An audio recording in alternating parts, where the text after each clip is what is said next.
It's morning already? Oh, Paimon still needs more sleep. Huh? Wait, look over there! Isn't that... It's one of Linny's cards! Let Paimon see what's written on it. Maybe you haven't heard, but today is the monthly free day. Everyone has the day off today, which makes it the perfect time to do some investigating. It's been a while since we last talked. Have you been making any progress lately?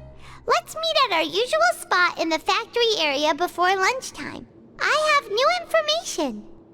Ooh, today's our lucky day. We have the day off. From the sound of it, Lenny's been making progress with his investigation. Wonder what he's discovered. We still have some time before we meet up. Let's talk with the people here for a bit more before we go.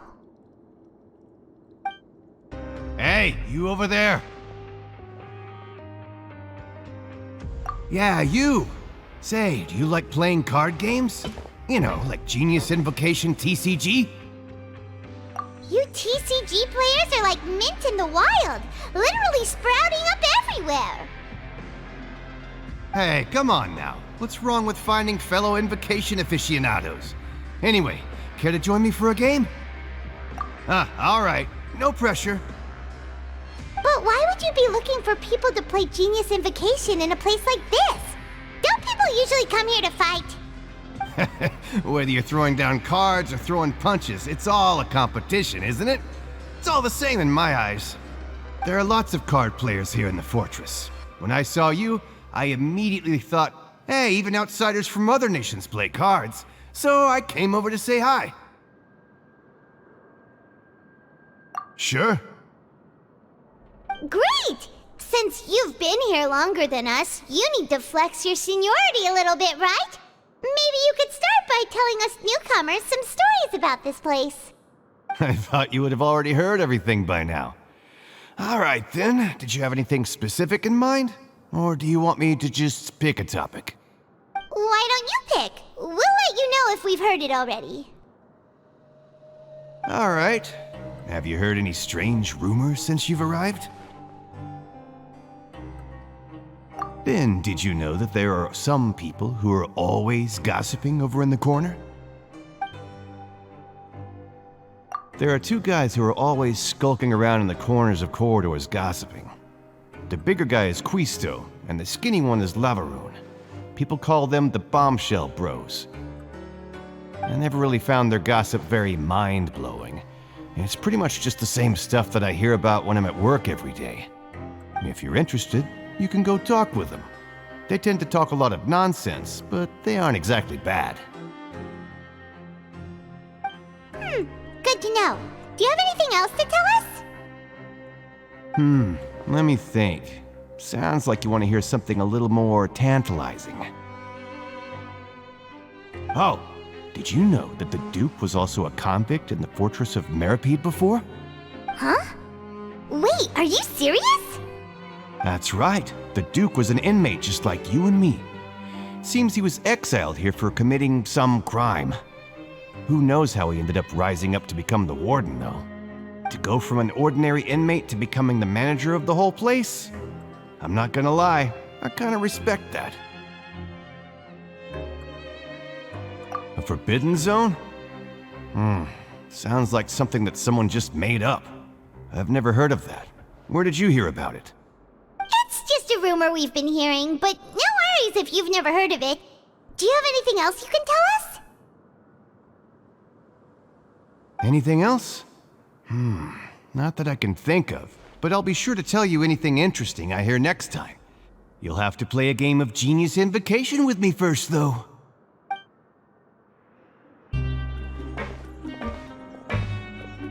There's a group of people over there. Let's go listen in. So I said, that's not a faucet. Hey, who are you two? Why'd you come over all of a sudden? Oh, sorry for eavesdropping. Sounds like you were talking about something private. What's the matter? They're just looking to join in on our fun, that's all. Hey, don't pretend like it's okay for them to just interrupt us like that. Fine. You're lucky we don't mind extroverts that much. You hear that, Quisto? What nice! Your expressions tell me you're looking to hear some juicy info, am I right? But before that, it just so happens that I know you two. Really? Are we that famous? You're kidding. How often does anyone get a personal tour led by His Grace himself? Practically everyone was talking about it. Word has it that you also caused quite the kerfuffle. A little mistake, huh? I like the way you put it. You see, people with a good attitude can join our group anytime, unlike some of the others here. Your group? I'm Quisto, and this is Lavaroon. People usually call us the Bombshell Bros, but don't worry, we're not playing with bombs or anything. It's just that our information is always so explosive, and we blow minds on the regular. So, you two really like to gossip? Whew, you sure know how to embellish. No, you don't get it. Knowing intelligence will make things better for you here. For example, knowing who's working with whom, who has the latest rumors, who's not getting along. Wouldn't you like to know all that? Whoa, all this info's worth something, you know? You should prove you're worthy of it. I don't mind him. Quisto's always this way. Just play nice and say something to massage his ego. The welfare meals. Talk about the welfare meals. Right. That meal we had yesterday was super delicious. Paimon can still taste it whenever she closes her eyes. Is that so? To tell you the truth, I've been helping out with making those welfare meals. I've been working as a kitchen assistant for about a month and a half now. Oh, so you're the one who made those delicious steaks. Amazing. You could be a professional chef. You are correct. I am a true professional. In fact, I even went to culinary school. But enough about that. Since you like my cooking, I guess that means we share similar tastes. Listen carefully. This little bombshell will help you learn what's really going on here in the fortress.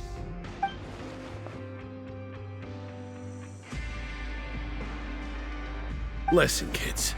The power structure within the fortress is quite complicated. The overworlders couldn't care less about us down here. We're basically dogs to them. You've already met the one person here you should never cross, the Duke, Risley. He knows more than you think. And if he doesn't care about something, then he often doesn't bother dealing with it. Those who have the Duke's attention get all kinds of special perks, even better treatment in the infirmary. I know who you mean. It's that Jurier character, right? I don't think there's anything useful about him at all. Why does he visit the infirmary practically every day? Is it normal for anyone to be going in and out of there so often? If you ask me, he's just faking it to get out of work. But did you know that Jurier was a talented researcher from the Fontaine Research Institute before he came here? There's no denying that. I don't care if he was a researcher that could turn dirt into Mora. Once you're in the fortress of Meripede, you're just another inmate like everybody else.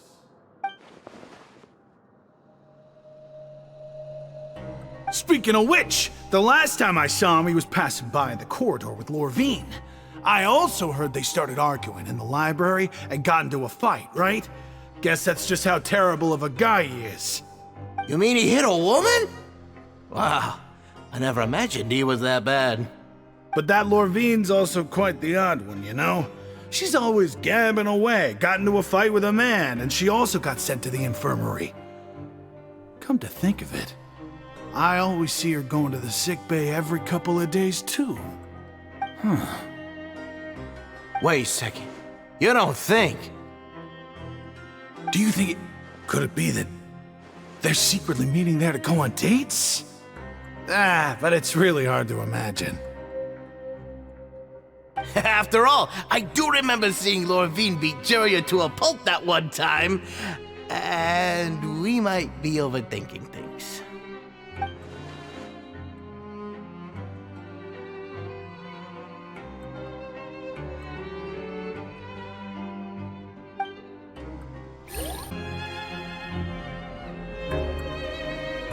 Look! There are some people talking over there! Let's listen in on the conversation.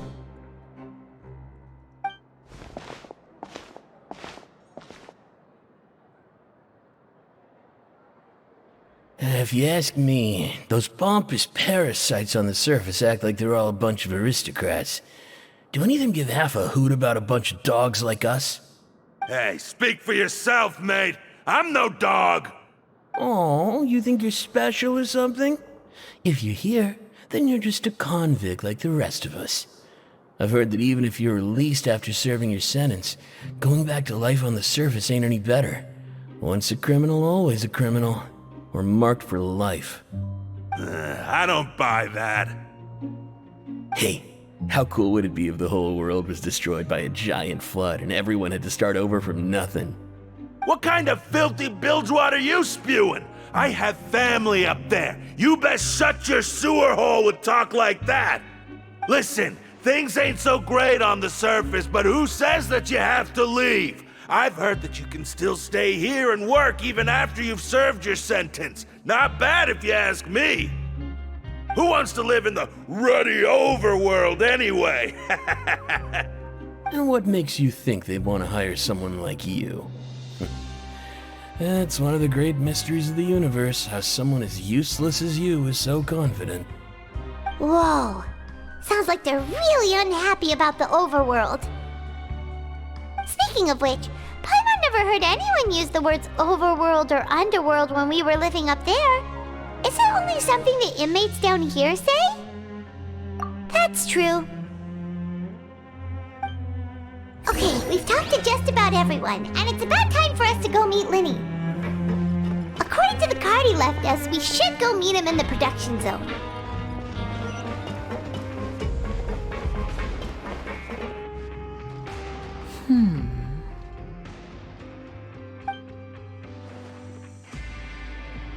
Huh?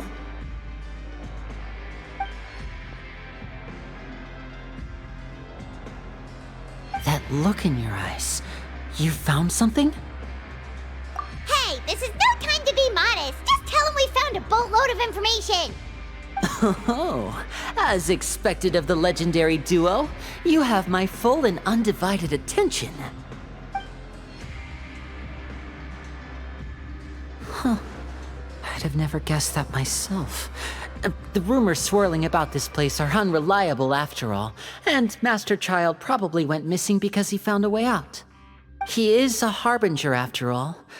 I suppose he's much more resourceful than I initially gave him credit for. Unfortunately, this isn't enough for our final report to Father. We need to find out Master Child's exact whereabouts. Father told me that even though Master Child said he was just coming to Fontaine for a vacation, he actually had some personal reasons. His agenda might be linked to his disappearance. His escape route is already flooded, so we'll have to task someone with professional diving skills to chase after him. Well, when you put it that way, it's obvious that only Fremine would be up to the task. Bingo! Is he around? He's working today. Coming here as a group would have attracted too much attention. I'll talk to him about it later. It's the least I can do. We're all in this together, so it's only fair for us to fulfill our end of the bargain. Honestly, I'm far more impressed by you guys managing to collect all this information right under Risley's watchful eyes. Collecting information has always been our strong point. Now, let me think. To find out more information, Fremine will have to retrace Master Child's original route. And if he's to do that, he'll have to set out on the next pipe cleaning day at the earliest. That's 6 days from now.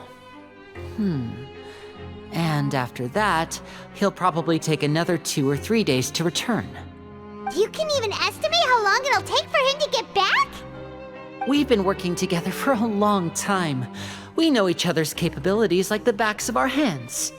Traveler, what say you to meeting here 9 days from now? We'll be able to pick up Fremine while we're at it, too. Oh, and there's just one last thing we'd like your help with.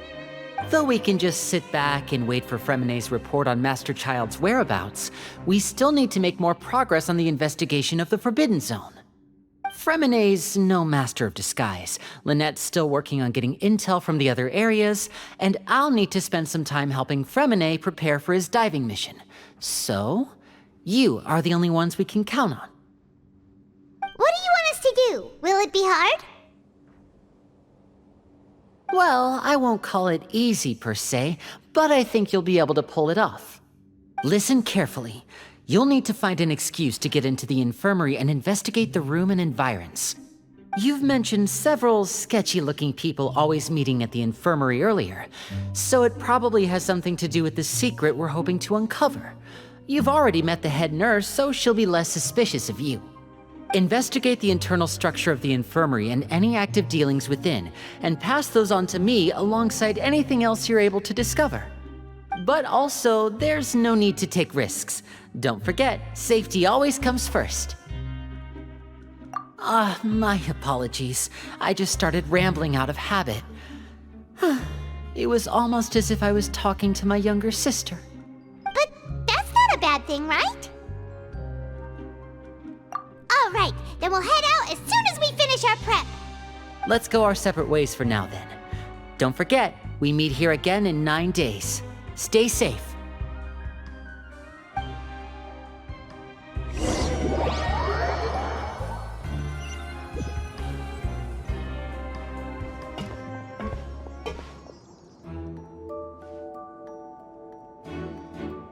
Hey, stay here for now. Paimon will take a peek. There seem to be several people inside.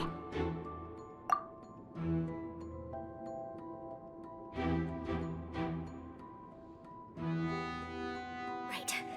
I feel like It's not impossible. Oh.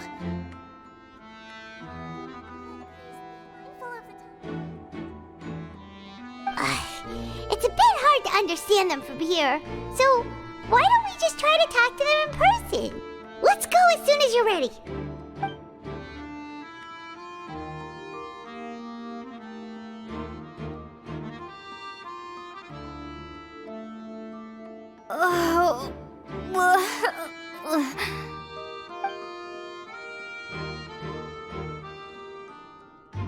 Someone, please help! She's sick!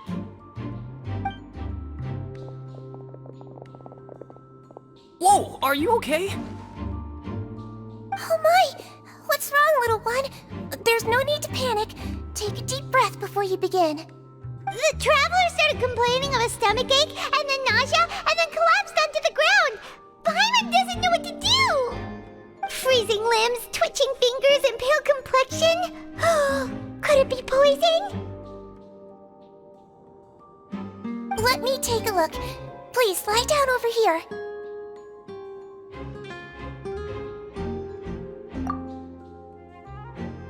Don't worry, I'll get you to the bed safely. Here, hold on to my shoulder and walk slowly.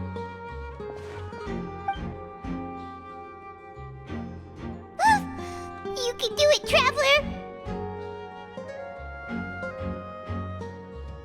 Don't apologize. You're sick after all. Now, please relax. I'm just going to do a preliminary checkup on you.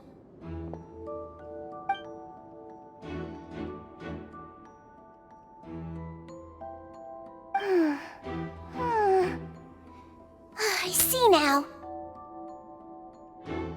My checkup has confirmed that she's not in any mortal danger. That's our worst fear out of the way. Oh, that's good. But I'll continue my diagnosis of the patient now. Please, relax and take a deep breath.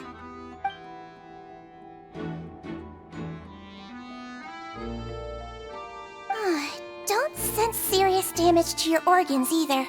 Does it hurt when I press here? And here? Huh? But based on my initial checkup, there shouldn't be a problem here. How strange.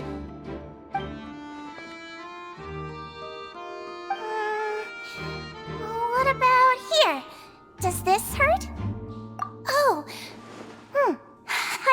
understand. So that's what it is. I think you just ate something that disagreed with you. That's all. Nothing too serious. Outside of a pretty bad stomachache when it decides to act up. So that's what it is. Thank goodness it's not anything more serious. And there have been other inmates complaining about the food recently. I'll inform our head chef, Mr. Woolsey, of this problem as soon as possible. Congratulations! The health risk is incredibly low, so you should recover within a couple days. Why don't you take a rest here while I go get some medicine for you? Miss Levine, I'll have to trouble you to help me look after this new patient while I'm gone. Very well. And she hopped away just like that.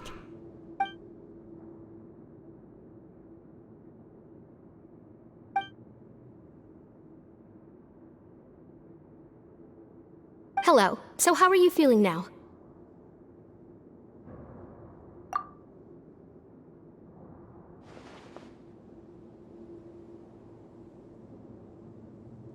Her stomach aches really bad. She was stumbling about the whole way here, so Paimon's really worried.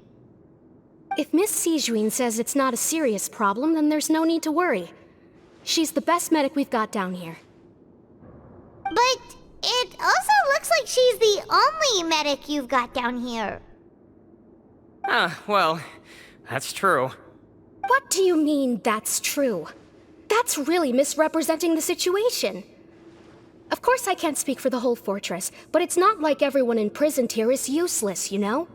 Though they may have committed crimes and gotten locked up here as a result, they still know a thing or two about medicine, and they help Miss Sijuin take care of the sick and injured. Yeah, you're right. But did you have to lecture me about it in front of another patient? Aren't you a patient too? Where did all your energy come from? That's correct. Sorry, I got a bit ahead of myself. Are you two also sick?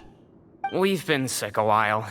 I come back every once in a while for checkups, and to pick up the medicines Miss Sijuin prescribes for us. That's just the nature of chronic illnesses. As for her...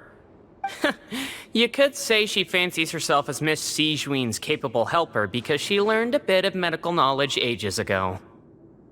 Please watch your mouth, Mr. Jurier. Don't forget that you are the primary reason I have frequent heart palpitations. Hey, don't start arguing now, please. Keep it civil at least.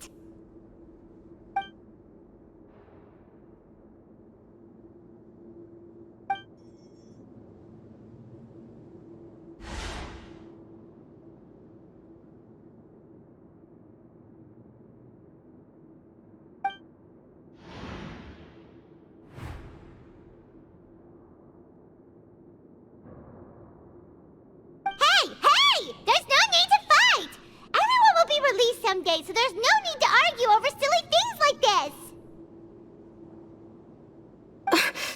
But... Release. It's way too early for us to even think about that. And who the heck knows if we'd even be able to continue our previous lives?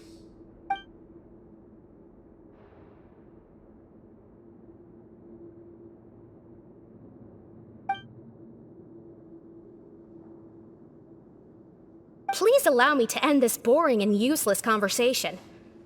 Oh, and Mr. Jurier, I don't want to see your face here again anytime soon. And same to you, Miss Lorvine. Anyway, that was more than enough rest for me, so I'm going to get out of this excessively noisy place. See you later, everyone. He just slowly walked off like that? That's just what he's like.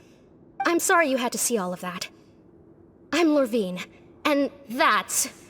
Well, his name is Jurier, but I hope you'll never have cause to remember his name. You really can't stand him, huh? I mean, can you blame me? Look, who would like someone who's as arrogant and obsessed with weird research topics as he is? But there's no need to keep dwelling on him.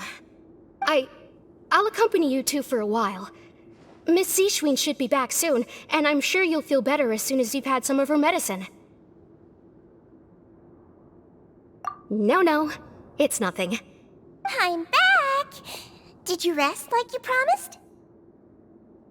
Thank you for getting our medicine, Miss Sigewin. Did you all cooperate with your bed rest?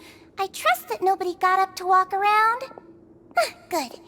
Here, this should be 2 days' worth of medicine for you. Take 1 pill now, and then continue your bed rest.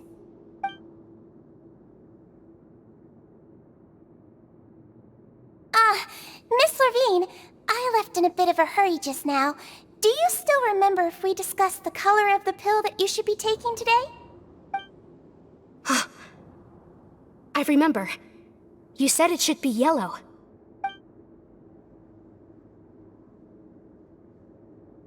Yellow, huh?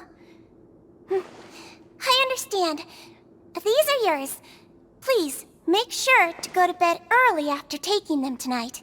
You'll benefit from a good night's sleep. All right, then I'll also be on my way now. I hope you feel better soon, too. See ya! I'm going to fill out your medical record now. You're widely known as the Traveler, right? I just want to double-check a few details, if that's all right with you. Those two made quite the commotion just now, so why don't we let the traveler rest? Paimon can answer the questions instead. So her primary symptoms are abdominal pain, with secondary symptoms of nausea. Is there anything else? That's it. All right then. Is there anything we should know besides to take the meds? No, her base constitution is quite good, so I'm sure she'll recover quite quickly after taking the medicine. Please, make sure to stick to bland or less stimulating foods, and don't stay up too late at night. Got it. Paimon will hold the traveler to that for sure.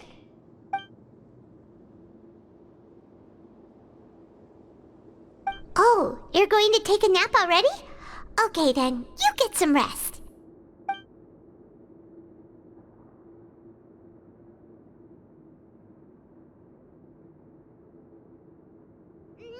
We've been to lots of places together.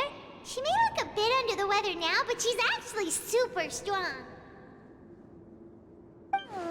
So you're the best of companions. Well, don't worry, she'll recover soon.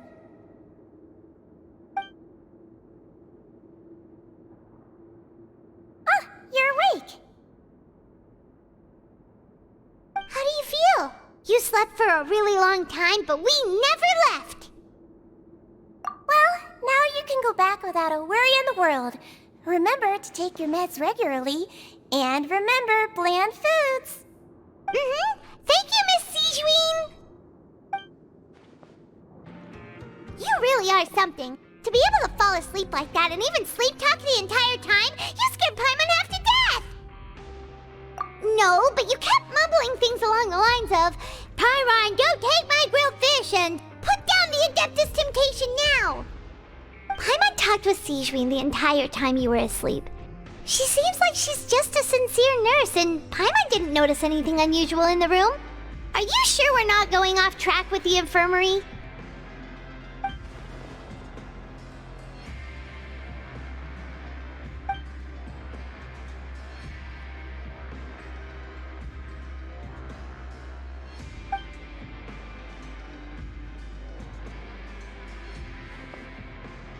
Whoa! You really are super thorough. All those tiny little suspicious things that Paimon didn't even pick up on. We've got to get the info to Linny.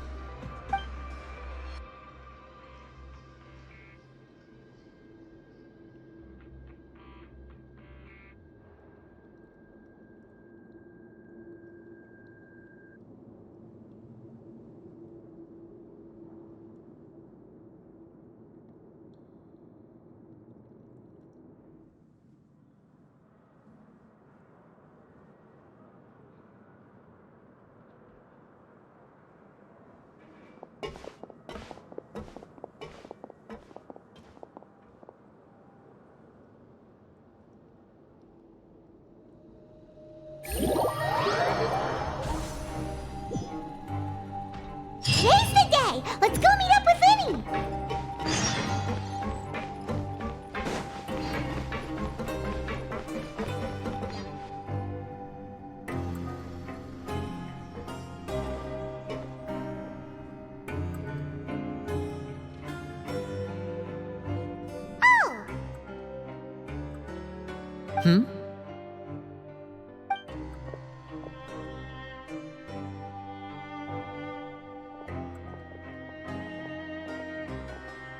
Did you two run into any trouble over the past few days?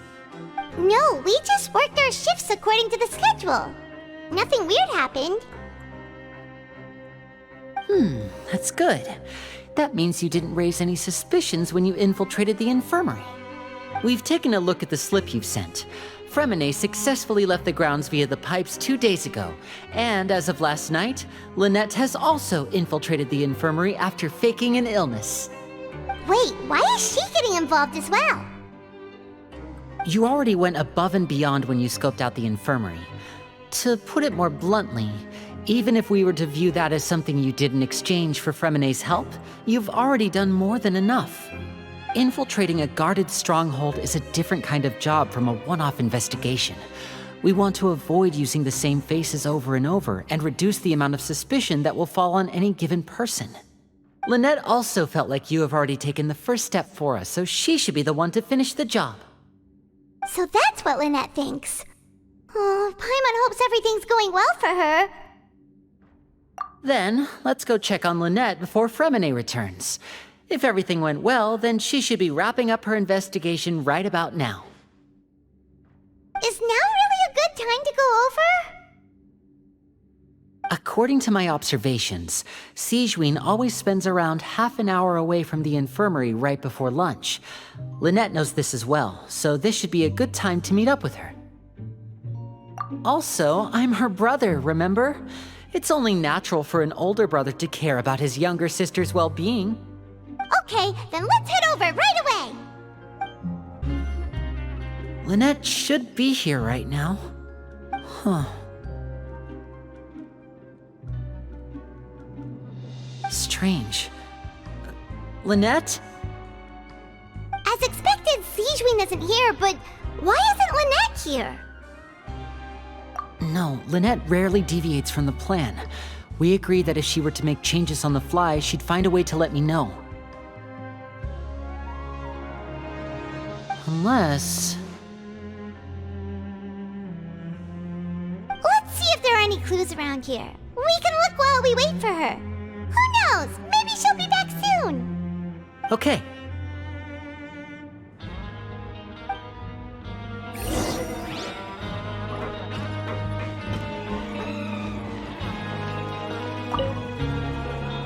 There are some books here and a few files.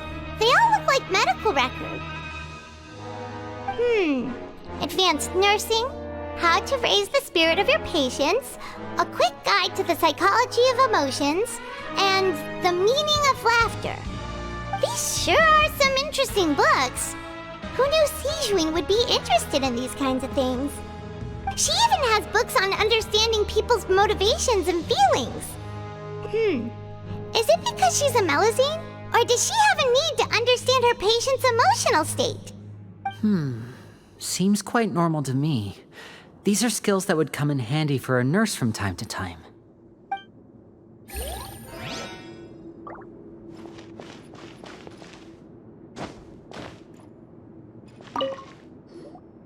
None of the beds have any signs of having been slept in, except that one over there.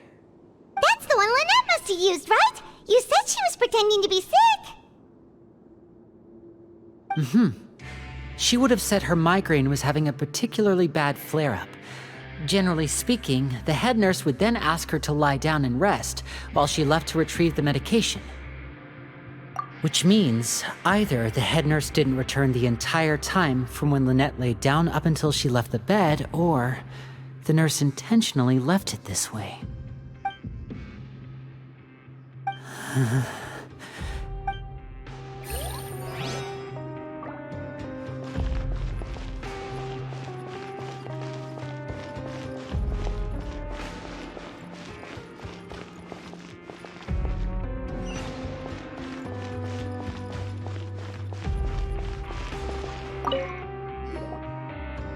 This is it! We saw it before! Wait, this thing?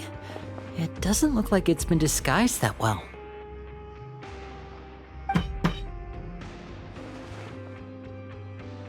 The space behind it is empty.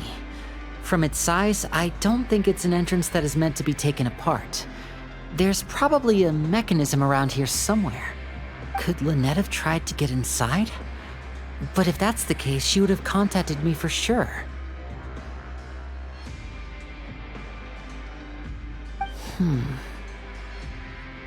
Let's look around here for some more clues. Don't panic, just take another look.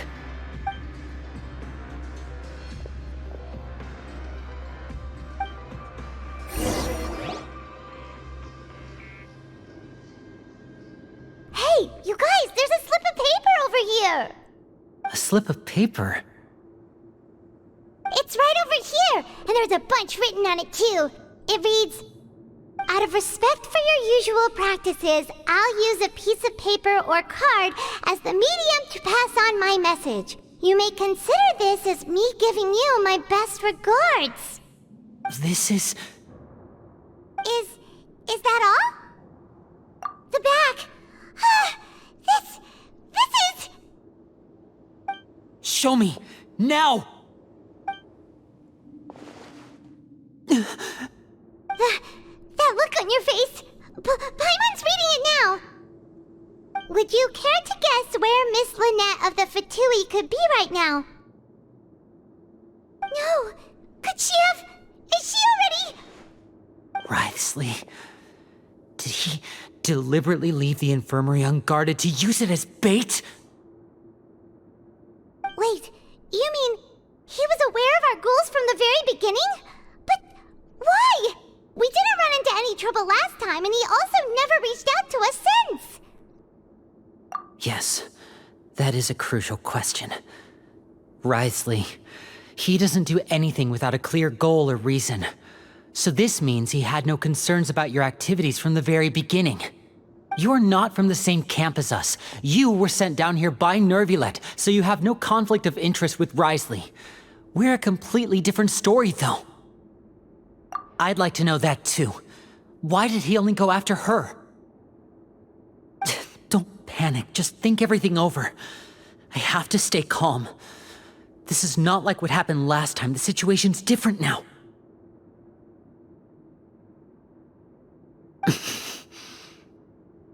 Wait, you're right. Wait, but that means... the fact that Fremine was able to leave the grounds... Could Writhely have let him go as well? But what does he gain by letting Fremine leave like that?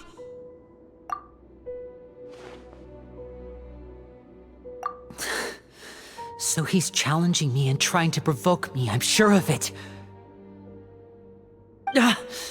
We never should have sent out Fremine. We had to go through all that trouble to find an opening to sneak him around the guards and into the pipe, and we even thought luck was on our side.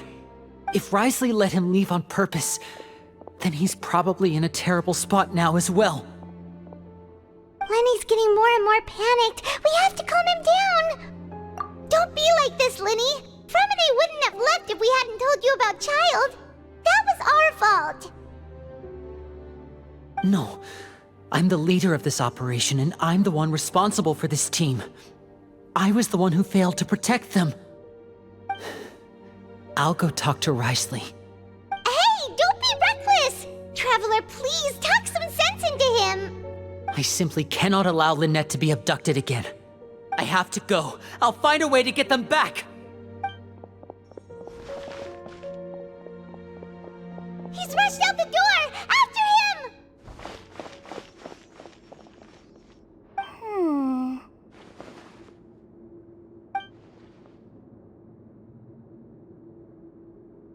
Right. I feel like we still have some room to make changes on these details. It's not impossible, but it'll require extensive testing. Is that so? Very well. Then please be mindful of the time. Huh? Is someone? Pack everything up. Whoever's outside is eavesdropping. They'll probably come in once we stop talking. Someone! Please help! She's sick!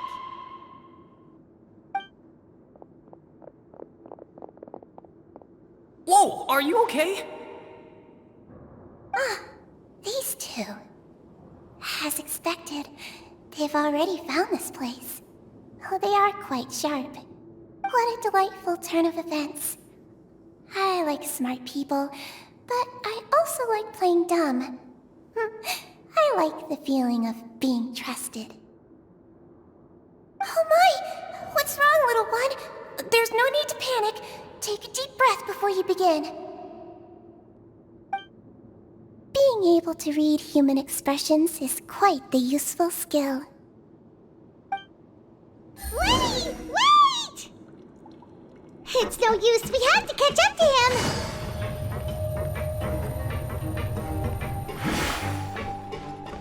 He's already out of sight. How is he so fast? Let's go head him off at Risley's office.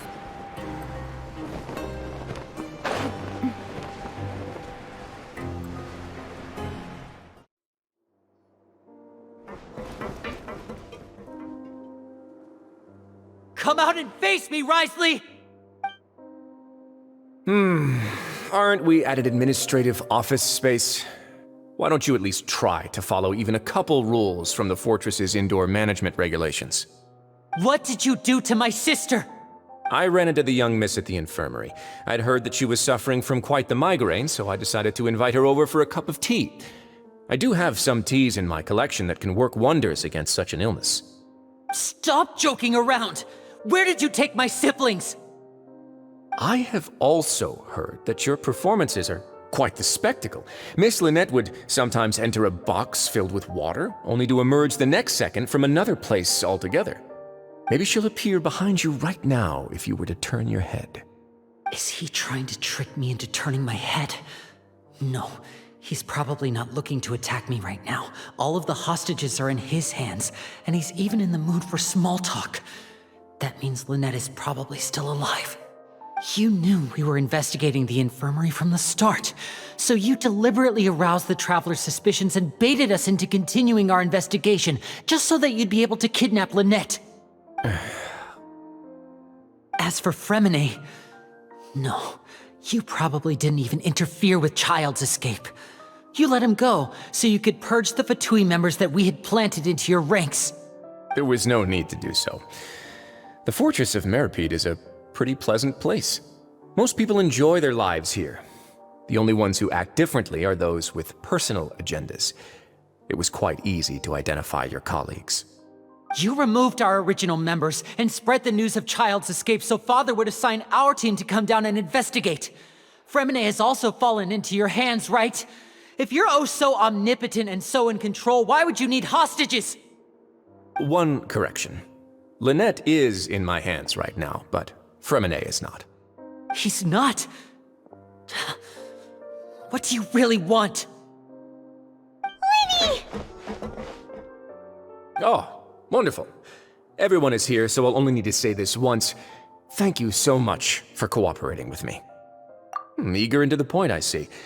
Alas, only Miss Lynette is currently having a cup of the fortress's finest tea. Although, as per your original plan, Mr. Fremine should also have returned to the fortress by now. But he has neither shown up within my gates, nor has he been taken into any kind of custody. So where do you think he may be right now? Wait, you can't mean... You locked him outside in the sea? I closed the fortress's gate to the outside world. That's all. Fremine's a star diver, so he should be fine, right?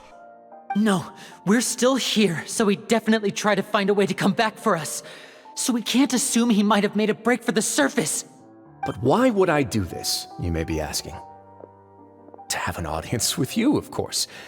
My intel tells me that Mr. Linney is a great magician, so it's only natural for me to want to have some cards of my own when it comes to negotiating. Besides, I do recall you mentioning to Miss Lynette that you've always wanted to have a face-to-face meeting with the Lord of the Fortress of Meripede, regardless of whether it was in a personal or a professional capacity. Well, you got your wish.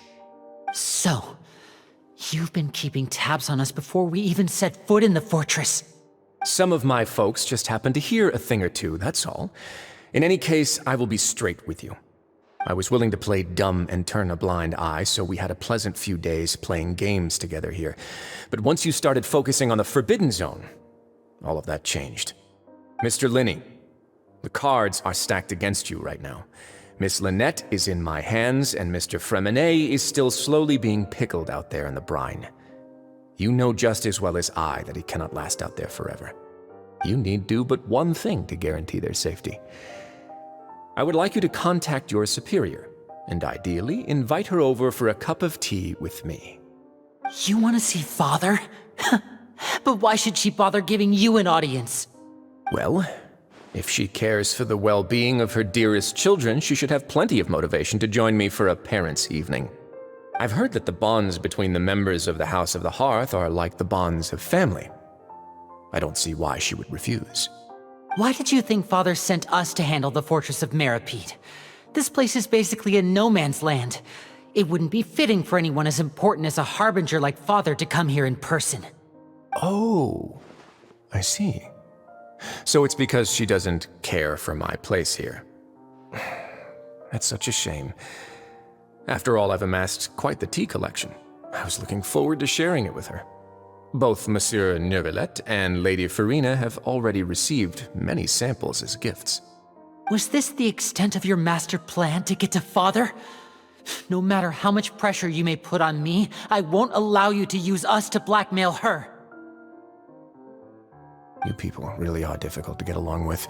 All I'm asking for is a face-to-face conversation. Does she truly have no interest in the fortress's secret? Mr. Linney, you have one last chance to invite your father here. If you refuse... Linny! Instead of asking why I'm doing this, why don't you try to see things from my perspective for a second? From the very beginning, the Fatui has been actively infiltrating my fortress. I gave you a warning by cutting off the first few operatives I found, but that only caused you to double down. Had you given up on the fortress then and there, I'd have no reason to want to talk. Mr. Freminet left the fortress on his own, and Miss Lynette tried to pry out my secrets right in front of me. No matter how you look at it, the responsibility for this falls on you. I shouldn't ask Father to do anything because of us. 6, 5... Wait, 2, 1. Time's up. It really is a shame, Mr. Linney. Risley! Negotiations have broken down. Please leave, ladies and gentlemen. It's time for my afternoon tea. Yeah, listen to the Traveler! If you can't talk to Linny, can you at least talk to us? You do realize that I'm only letting you go because of Neuvillette, yes? You're here helping him out, and I've already done my best to stay out of your way. But that doesn't mean you can just do whatever you want. The fortress may be small and remote, but it still has its own set of laws.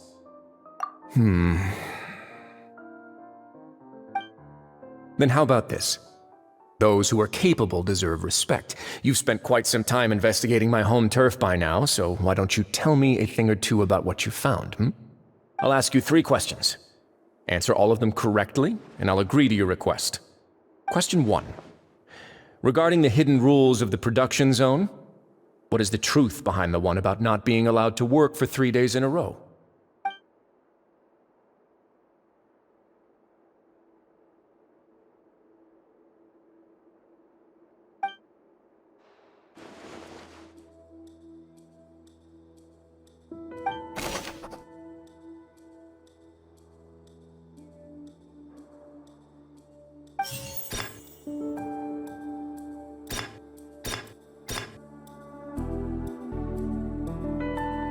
I've been told that the infirmary is always empty for the half hour just before lunch.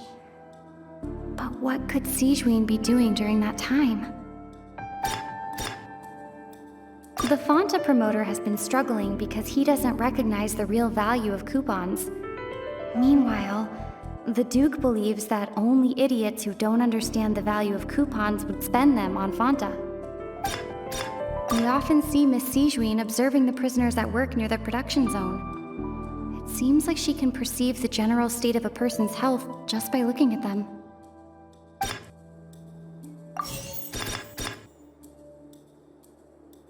I've been told that the infirmary is always empty for the half hour just before lunch.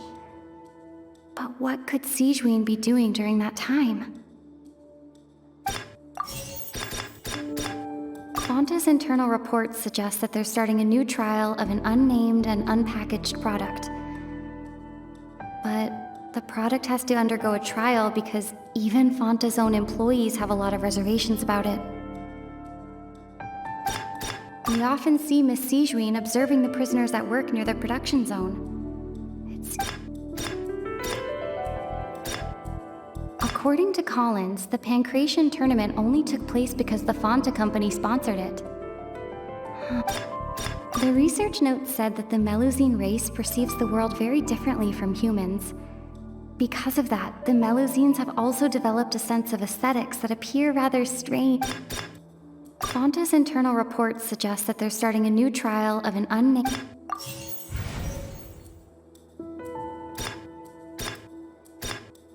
According to Collins, the Pancration tournament only took place because the Fonta company sponsored it.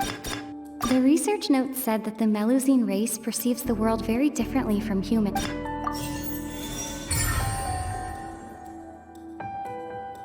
Ah, so that's what's going on. Paimon understands it now. Who would have guessed? The hidden rule of the production zone. People are not supposed to work 3 days in a row, and if they do, they'll get strange meat in their welfare meal. At first we thought this strange meat must have something to do with the people who disappeared, but in reality, they were all prepared by Sijuin, the head nurse. She often visits the production zone to observe the workers' health and makes a note of anyone who has worn themselves out after 3 full days of work. Out of her sense of duty as the head nurse, as well as her genuine concern for the workers' health, Sijuin visits the cafeteria right before lunch and cooks an extra dish for those who can use the stamina boost. Sijuin has only the best intentions with her surprise gift and doesn't want anyone to find out about what she does. However, unfortunately, Melusines as a race perceive the world differently from humans, and their sense of aesthetics is even more alien to us. The recipients of her lovingly prepared special meals cannot taste the care within and usually just freak out. Are we on the right track? Not bad. You've uncovered Sijuin's secret and even guessed her intentions correctly as well. It's nice to know that her efforts have not gone unacknowledged. All right, now for my next question. There are also some hidden rules in the Pancration ring, including the one that you're not allowed to support both sides of a fight. Why is that?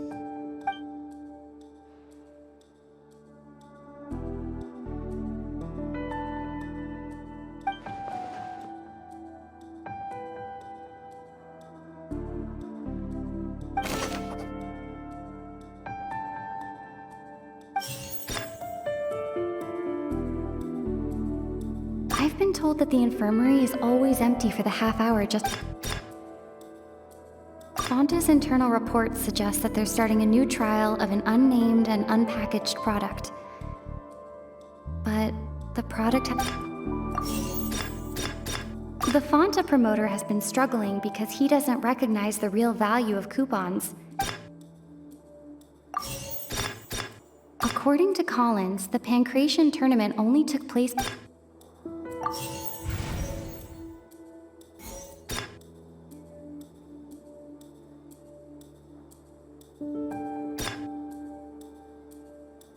We often see Miss Sijuin observing the prisoners at work near the...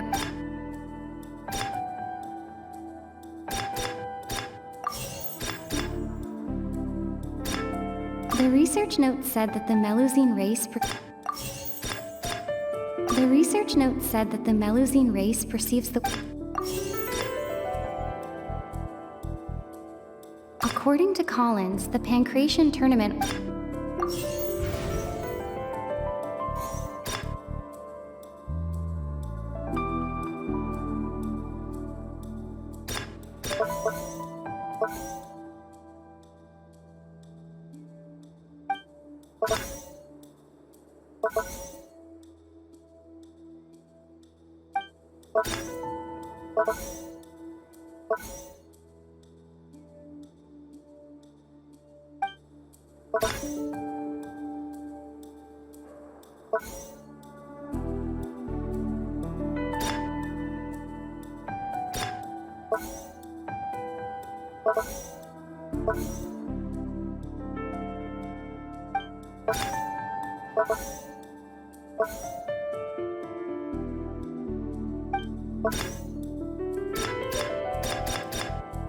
According to Collins, the Pancration tournament only took place because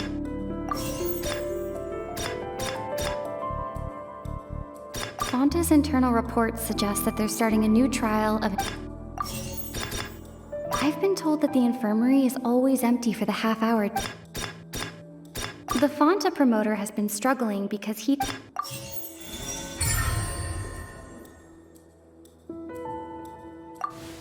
Paimon gets this rule too now, so there really was nothing to be afraid of.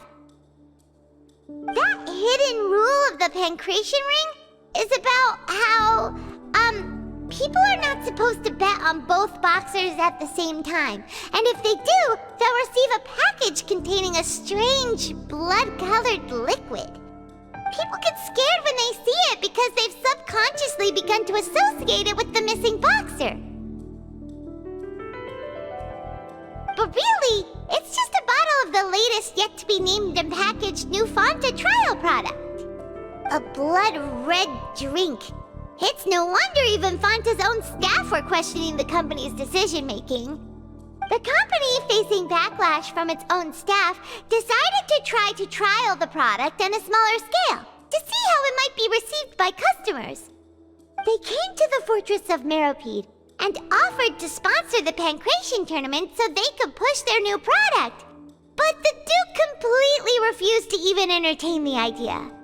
The Duke, knowing how valuable coupons are in the fortress, knew that only total idiots who didn't understand their true value would bother buying a Fonta product here. And so, only those who proved their stupidity by being dumb enough to bet on two opposing sides of the same match were selected to receive the drinks. I acknowledge the effort you've put into bringing the truth of this mystery to light.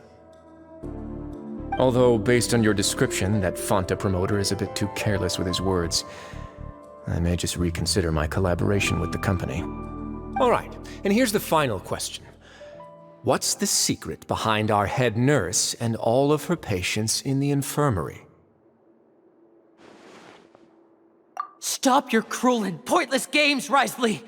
You know that we haven't finished our investigation, so there's no way we can answer the last question! The thought of sparing Lynette and Fremine never even crossed your mind! You'll pay for this! Ah! Lenny, are you alright? Oh, close one. I owe you, Sigewinne. That was a fantastic shot. It was nothing, Your Grace. Sigewinne? Though this gun may look like a toy, it's actually fully functional, as I just demonstrated. Sigewinne... You...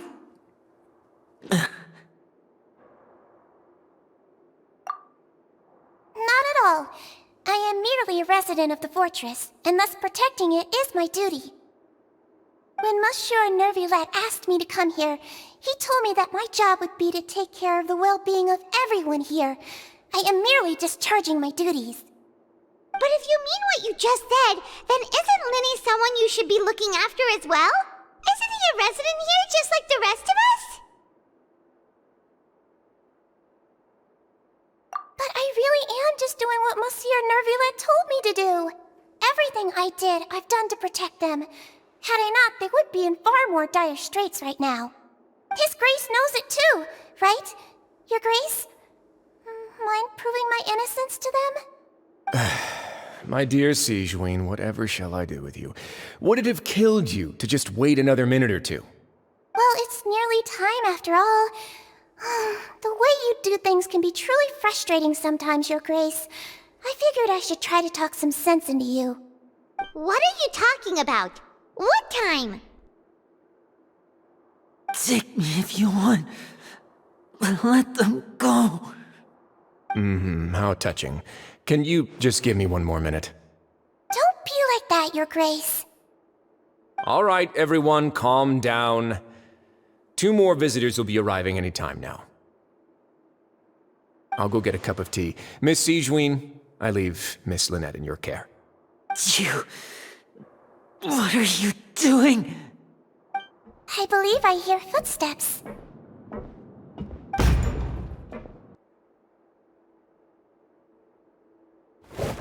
Some space, please. Ah, Miss Clarande. My door. Fremine... Fremine...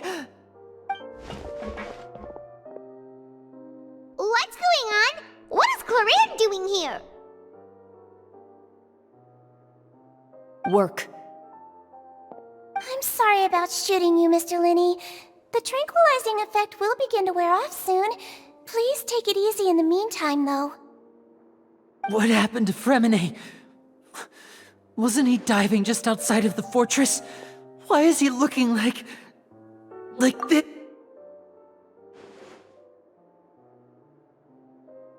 A flushed face, an accelerated pulse. He must have consumed primordial seawater. What did you say? Please, make some space. I'll need to give Mr. Fremine a more thorough checkup. Your Grace, I'll leave the rest to you. I'll talk to Clarande while you get Fremine to where he needs to be. Everything else can wait.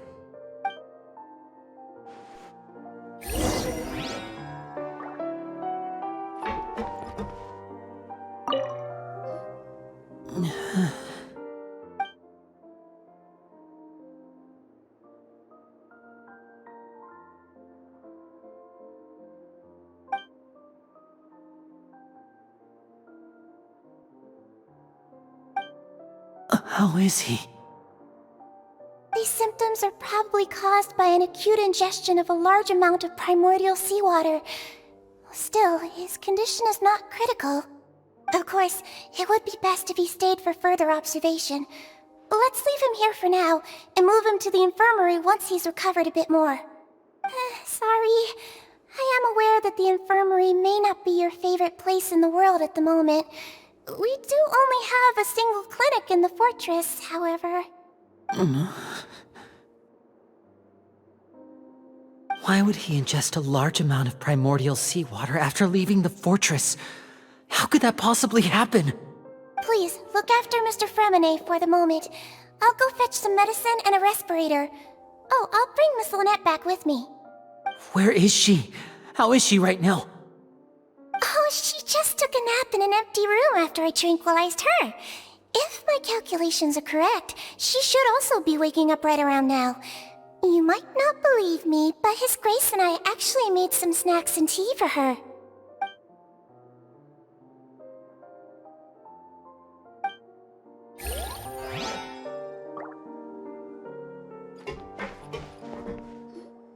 What's that look on your face? I thought I made good time on the way back. Oh, I'm just admiring your punctuality. Had you arrived just a few minutes later, Sigewinne may have been forced to shoot Mr. Linney again. How's the situation out there? The water has changed. It's pretty much as expected. The concentration of primordial seawater has increased significantly. I was only out there a short time, so it wasn't too bad. But if one were to stay for any significant amount of time... well, you can see how that boy's doing. Where was he when you found him? The abandoned zone at the end of the pipes. A good distance into the water. Closer than I thought. He must have recognized it early on and tried desperately to swim back. Locking the door was necessary. I don't think we could have saved two. Well, I did try to convince him that I had my reasons. Never seems to work, though. It would probably work on Neuvillette. He has a knack for picking out who had good intentions, even when the outcomes were all terrible. It's a bad sign if you're having to plead your case to Neuvillette. Want some tea? Not particularly. If you want to drink some that badly, just say so. Fine, I'd like to get some tea. Want me to get you a cup too, since I've already made it? Might as well then, I suppose.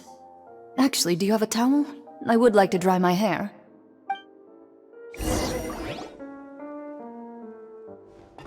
Linny, are you okay? I'll be fine. They're all here now. Don't worry about me. Are you sure? You don't look alright. My hands and feet are still a bit weak, but that's probably just the residual effects of the tranquilizer shot. I'm back, everyone. Lenny! Oh, Traveler, Paimon, you're here too. Freminet? Is he... He'll be fine. But for now, please help me lift him up.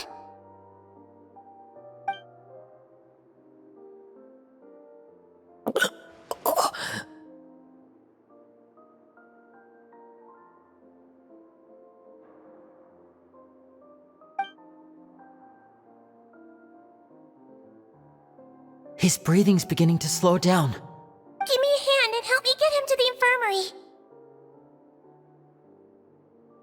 Yeah, I'll take him from this side. Lynette, together?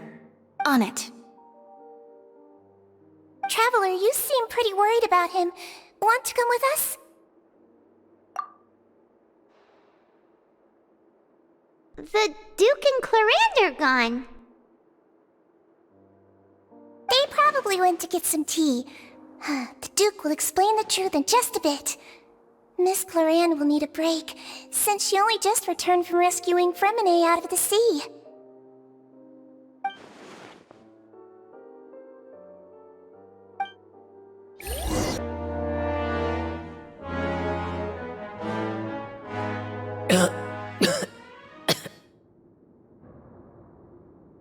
He's awake. Freminet, how do you feel? Lenny... Lynette... We're all here. Where... am I? The infirmary, at the Fortress of Meripede, Mr. Freminet, and you are no longer in any danger. How do you feel?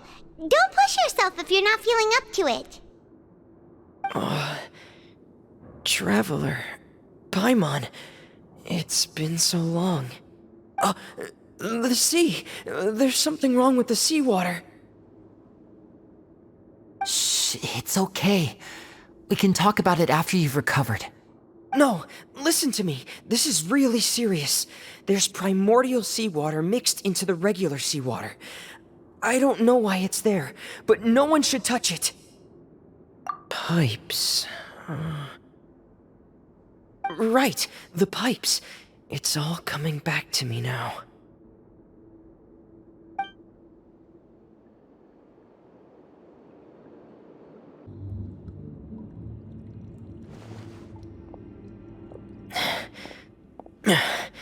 I'm in. Seems like this pipe hasn't been used in a long time. It looks abandoned.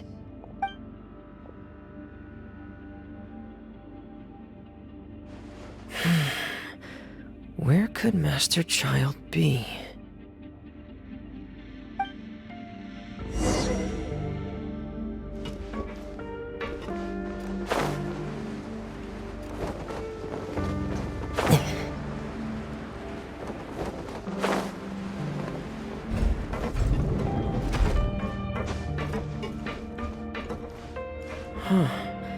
This mechanism looks like it's been tampered with. Could he have done it?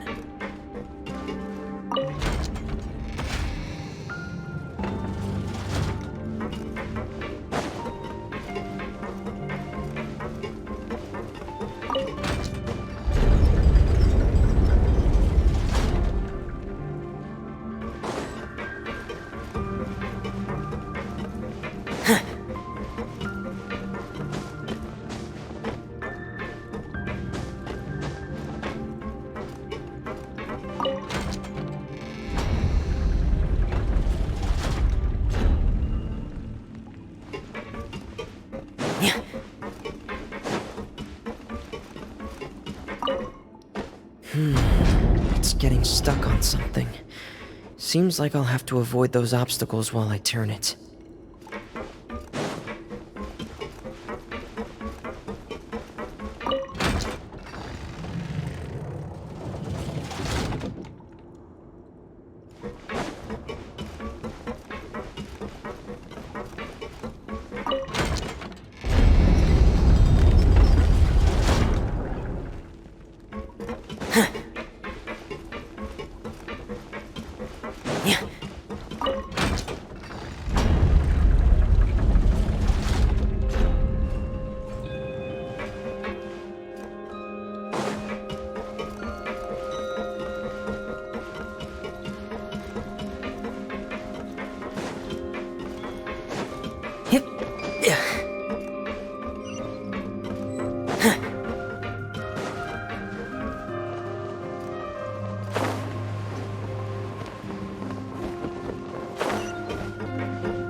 This is where the water starts.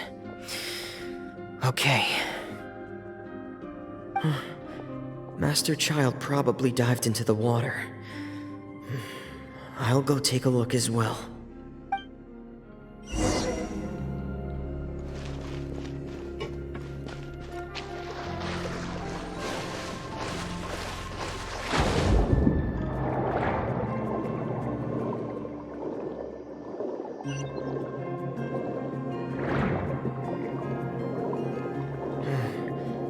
The vegetation here is a bit more sparse.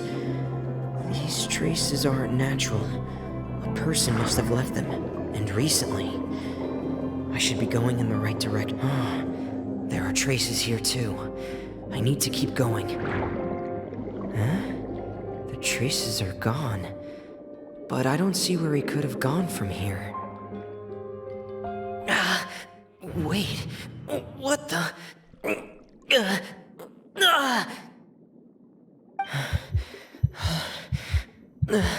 My heart is racing, and it's getting harder and harder to breathe. What's going on?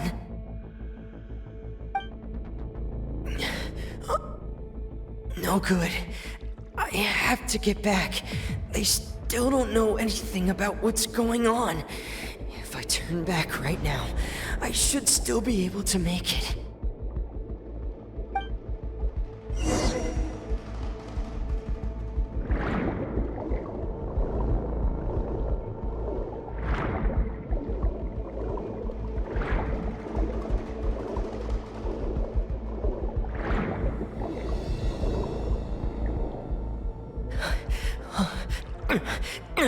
I can't die here.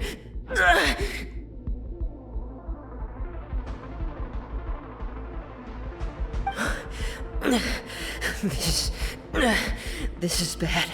I'm feeling worse and worse, and I'm still underwater.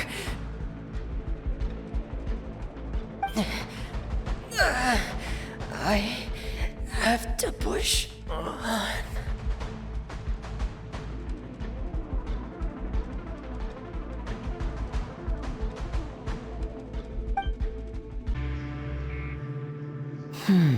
So, in other words, the trail you were following vanished, and you had no idea where Master Child could have gone, but there was also no obvious place for him to have disappeared to.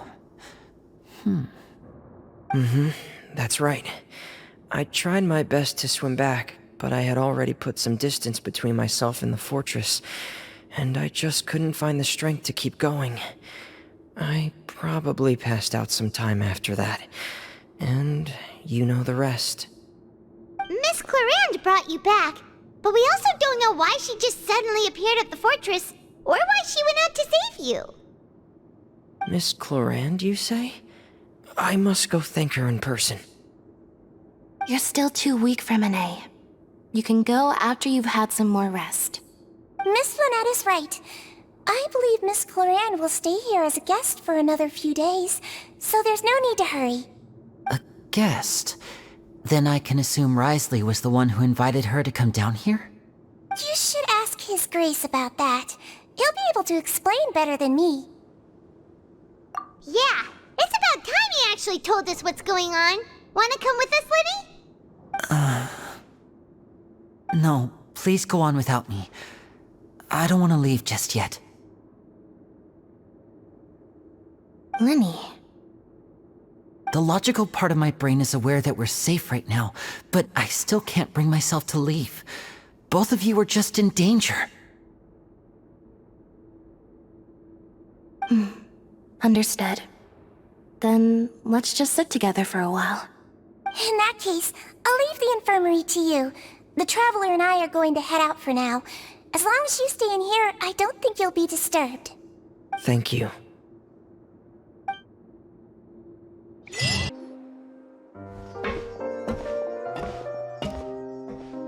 Excuse me? I take it Mr. Fremonet's condition has stabilized? Of course. I wouldn't have left the infirmary otherwise. I've been expecting those two, but might I inquire as to the purpose of your visit, Miss Siegewien? I wanted to check up on Miss Cloran. How are you feeling? Mostly fine, I think. If you don't mind, I'd like to perform another quick physical exam. It'll just take a few minutes. All right. Thank you for looking out for me. I'll take my leave for now, then. Well, want to explain yourself, Risley? Of course, but I'm not partial to the word choice of explain. How about, where should I begin? How about you start by asking me any questions you have? You can start with whichever one you'd like to get answered the most. Then Paimon will begin. Did you know about Lenny's goals from the very beginning? No. I just knew they were Fatui operatives sent to the fortress by the Knave. As for their specific goals, I only figured those out as you made progress on your investigation. You managed to monitor and stay ahead of them even though you didn't know what they were trying to do? They came here with ulterior motives. I'm quite adept at discerning what that kind of behavior signals. Initially, I thought their goal was just to investigate Child's disappearance. Linny suggested that I had deliberately let him escape, but in truth, I didn't really do anything special to help or hinder him while he was here.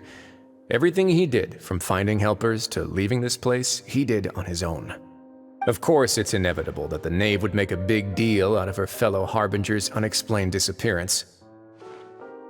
I'm also quite curious about where that Harbinger went, so I figured I might as well let the Fatui do their own investigative work. All I care about is the answer. So you were hoping Lenny's group would just do your work for you! You make it sound like that's a bad thing. Unfortunately, things didn't go as planned. I assume that Fremonet has told you already, the ratio of primordial seawater around the fortress of Meripede is on the rise. The Forbidden Zone has always been Linny's target, and you got roped into that investigation after running into him. I began to intervene out of concern for your safety, and also to prevent the fortress from becoming entangled in more irksome matters. Are the rumors true that you're also a former criminal? Now, why would you put it like that? Isn't staying here all day and serving as the manager of the fortress a kind of sentence unto itself? Another form of prison? I just happen to have some support from the rest of the inmates, that's all. Oh, right! Paimon wanted to ask, who invited Cloran down here? Me, of course. I paid her good mora to come down to the fortress for some field work. As a champion duelist, Miss Cloran could be considered to be an independent party. I needed to find an exceptionally capable person to help me get through the impending crisis. And saving Fremonet was part of that crisis? You can think of it like that, yes. Credit where credit is due, that boy is quite adept at diving. Had conditions not been as hostile as they were, he probably would have found the missing Harbinger already. That's not something you should be asking after. Neuvillette only asked you to investigate Child's whereabouts. All I need to prove to you is that the Forbidden Zone had nothing to do with the Harbinger's disappearance. That should be clear now that you've spoken to Fremonet. But we've already uncovered that there's something wrong with the infirmary, and we've answered a bunch of questions that you threw at us. Isn't it about time that you answer our last question in return? You make a compelling case. Do you really want to know the answer that badly?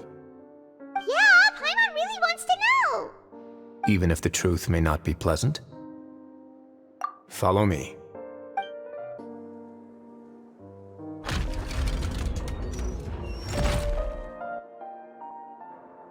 There's a hidden door here?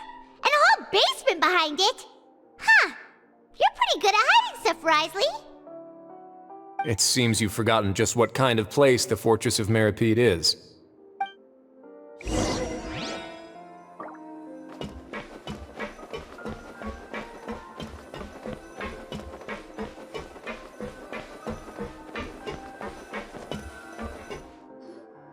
Stand on the central plate. Wait, is there a secret mechanism or... Whoa!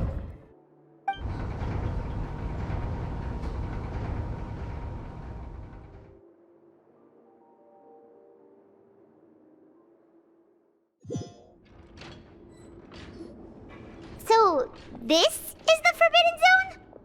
Honestly, for a place so well hidden, Paimon sure doesn't see anything special.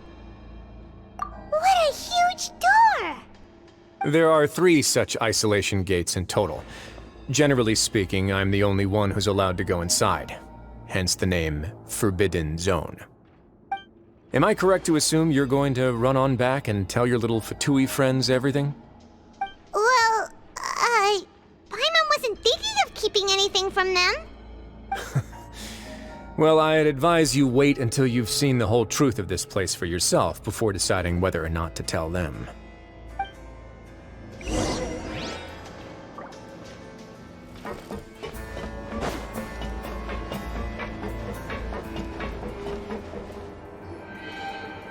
Huh. So there's a switch on the side. Stand back.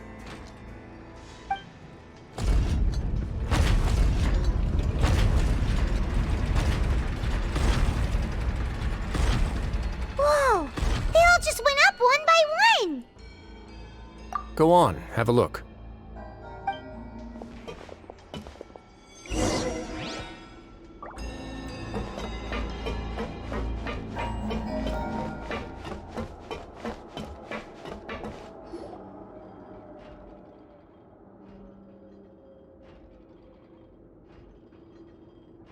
I've been interested in what lies beyond that gate ever since I assumed leadership of the Fortress of Meripede.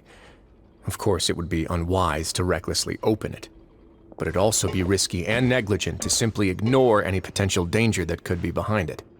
The readings on that dashboard have not budged since the day when I first laid eyes on this place. But over the past year, the needle has crept upwards from its original position, likely because some parameter it's been tracking has changed, if only infinitesimally. Normally, I would have ignored it, but I happened to have some free time when I noticed it, so I investigated. Any guesses what the reading could be tracking? Very reasonable guesses. I've considered both of those as well. Unfortunately, our dashboard is tracking something less ordinary. The temperature should vary with weather and climate changes, so for something that rarely shifts, the water pressure is more likely.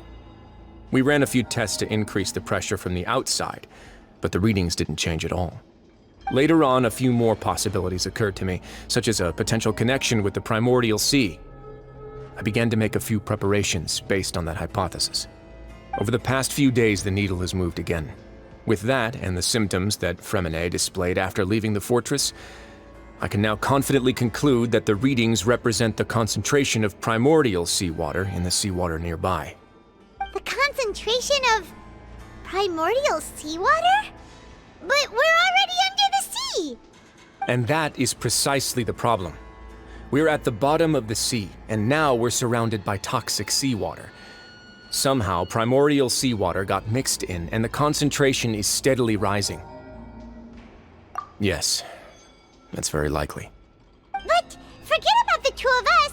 Not even Novelette knows where the primordial sea could be, much less where we could find and plug a leak. Oh. Oh! Seems like you've figured it out. I believe the primordial sea lies directly beneath this sluice gate.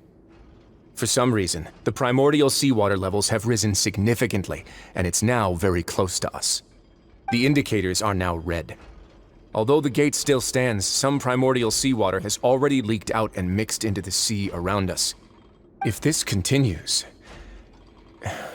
soon it will no longer be able to hold back the primordial sea at all. Yeah, you know what the legends say. If this place falls, then everyone in Fontaine will be turned into puddles in the span of a night. But that's just too weird! Why would the Fortress of Meripede be built right above a sluice gate for the Primordial Sea? Who built this place anyway? Your expression tells me you think this might be part of a vast, complicated conspiracy. To be honest, you might find the actual answer may be exceedingly boring. It's just that the secret of the Forbidden Zone had been long forgotten by the nation before I rediscovered it with my research. There's no single founder of the Fortress of Meripede in any traditional sense. What we know about its history has been left to us by the people who used to live here. When the previous Hydro Archon Egeria ruled the land, all convicted criminals from Fontaine were exiled. The people drove the criminals away like a wolf pack chasing away the banished. The criminals received no sympathy of any kind from the people. They were exiled to the desolate seaside, where they experienced only pain, struggle, and the bone-chilling cold. Some of them began to repent, and prayed to the Hydro Archon, asking if there was still anything they could do. The Hydro Archon took pity on them, and said, "You may go guard my secret, deep underneath the waves." And so, leaning on the power of the Hydro Archon, they gathered underneath the sea and began to build a fortress. They became a community down there in the deeps, and over the years helped it to grow. As the number of exiles increased, more and more people joined the community. When the first group of exiles died, they left the yet unfinished fortress to their successors. The Hydro Archon continued to lend her support, allowing the fortress and what it stood for to continue growing ever larger. Before long, this dark underwater fortress became the sinner's only home. And with that, the people here stopped referring to the fortress as a prison. They saw themselves as repenting sinners who would regain their freedom once they had sufficiently redeemed themselves. But as time went on, people also realized that the fortress was a lonely place. Once they had gotten used to life here, they could no longer feel comfortable living in the overworld. Once they had finished serving their sentences, some people left and some others chose to stay. They'd find some idle position and let their withered souls fade away with the ancient secrets of the past. After many, many centuries, few people still remember the reason for the fortress's founding. Now they just see it as an integral pillar of Fontainian society, as the place where criminals deserve to be sent. Now and again, researchers manage to break one law or another and live out their days in the fortress. I learned all this from an elderly historian. Everyone else just thought he'd made it all up. But now you know every part of that history is true. Indeed. It's just as the prophecy says. If this gate fails, then everyone will be dissolved into the sea. To be frank, not really. But sadly, that hasn't stopped this prophecy from proving all too accurate. Prophecies are troublesome things. Just hearing one will create the first wave of panic. Seeing signs of it will bring about the second, and actually witnessing it in real time, the third. Let's go somewhere else. I want to show you something.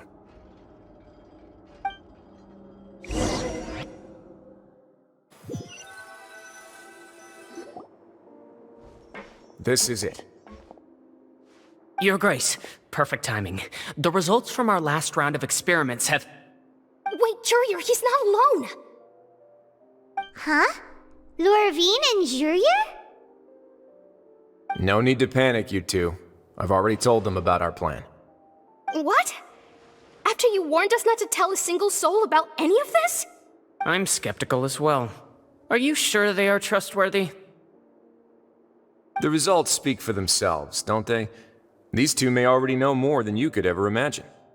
All right then, if Your Grace insists. They seem harmless enough, so I'll trust them for now. How about some reintroductions? This is Jurier, one of the highest-ranked researchers from the Fontaine Research Institute. He used to work under Edwin. I trust that you've heard of Edwin? Good. Saves me a bit of time explaining. Edwin's main areas of research were archaeum and gravimeters. As his assistant, Jurier is quite familiar with them as well. I hired him to be my technical consultant. You want to blow up the fortress of Meripede? Ah, what a lovely idea. I'm already imagining it in my head. Gotta admit, I'm tempted as well. Guys, focus! Focus!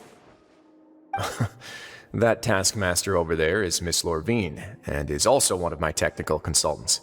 While Jurier used to be Edwin's assistant, she used to be Jurier's assistant. Ooh, are they together? See, everyone keeps asking this question. Are you too sure you're not a couple and just using your work as a convenient cover? Your Grace, I am not in a relationship with this man. If I dated her, I'd officially be madder than Edwin. Jeez, forget I said anything then. Follow me. Whoa, there's another door that goes right up. Your constant amazement makes it seem like the fortress can do anything. But Paimon really thinks everything's super cool. Well, let's spice it up a bit. And here you go.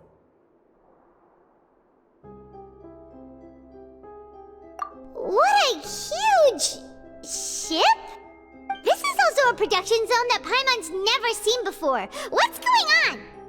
How much do you know about Fontanian history? Not much at all. Well, then maybe you haven't heard the story of ancient Lemuria. To give you a quick rundown, Fontaine used to be ruled by the Lemurian dynasty. According to legend, the Lemurian king Remus came to this land after being inspired by divine revelation and found the seer Sibila, who had taken on the form of a golden bee. Taking the golden bee with him and riding on a huge ship, the Fortuna, he created his nation above the surging waves.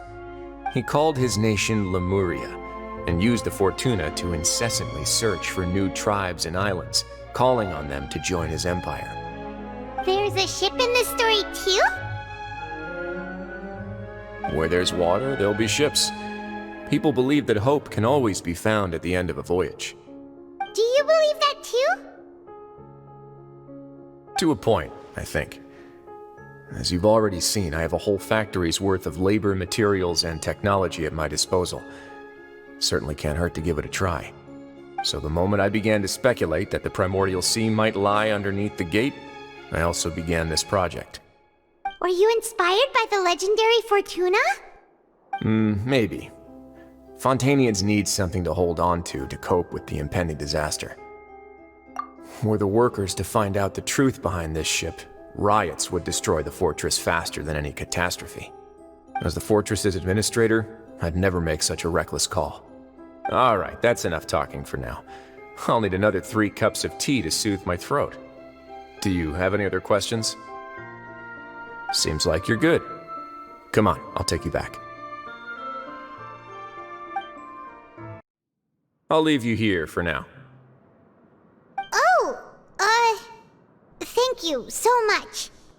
No worries. But don't forget, it's up to you whether or not you want to share what you just saw. What you do from here on out will likely affect those 3 as well.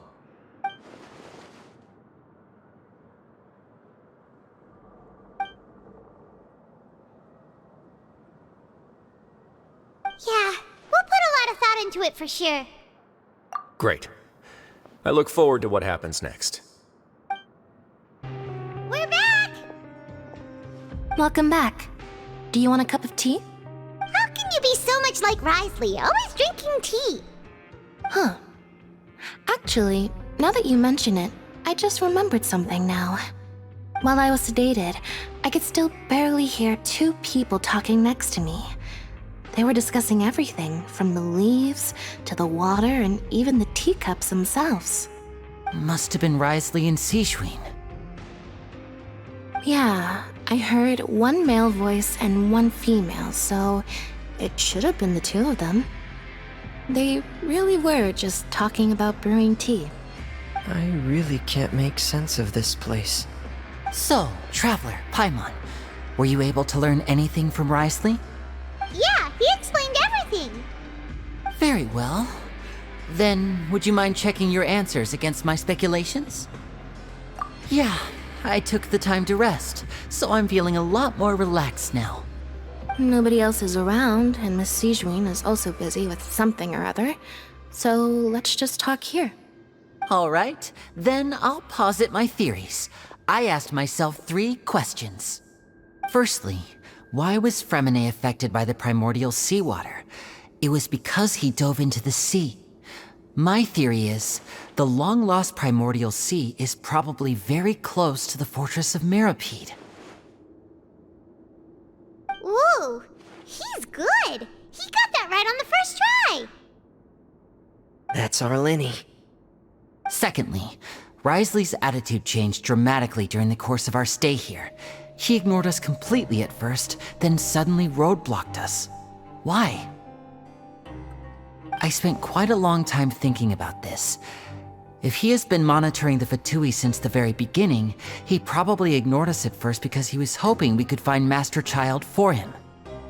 What's more, the Fortress of Meripede is not part of Fontaine's court system, nor does it report to Udex Nervulet. Wriothesley is basically the king of a no-man's land. As long as the fortress doesn't do anything about Master Child's disappearance, Father can use it to pressure the Fontaine authorities. And while the 2 factions are pitted against each other, Wriothesley will be free to move between the parties of interest. If I had to guess, he probably has something that he's working on himself. It's likely related to the secret of the infirmary, but I just can't think of what it could be. You're super smart. Thanks so much. Then finally, there's the last question. If Wriothesley does have a plan, what could it be? All I know for now is that his plan probably has something to do with the changing nature of the seawater. He's even gotten Cloran to help him out. That can't be the full extent of what he's doing. There's probably a secret passageway behind the block in the infirmary, and there's something big in the fortress that most people here never get to see. He has a bargaining chip, and it could be important enough for Father to deal with him directly. I don't have enough information, so I have no idea what his chip might be. But let me guess. You have the last piece of the puzzle.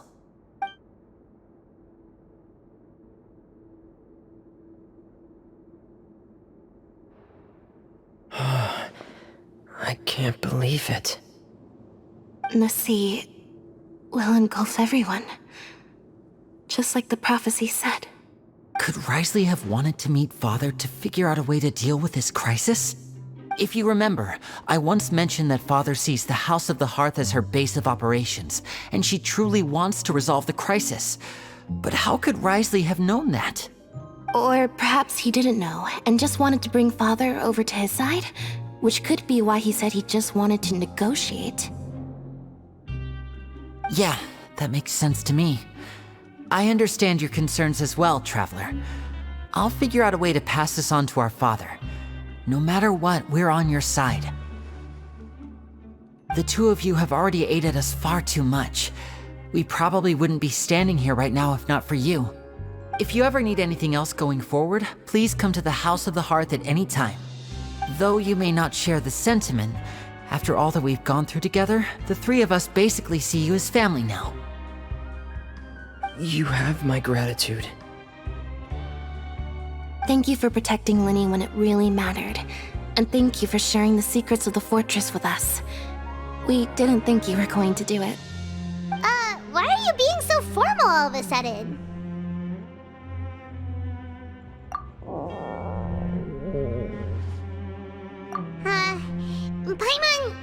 Paimon's hungry. Oh, you've done so much already. Go get some food. Alright, then we'll catch you guys another time.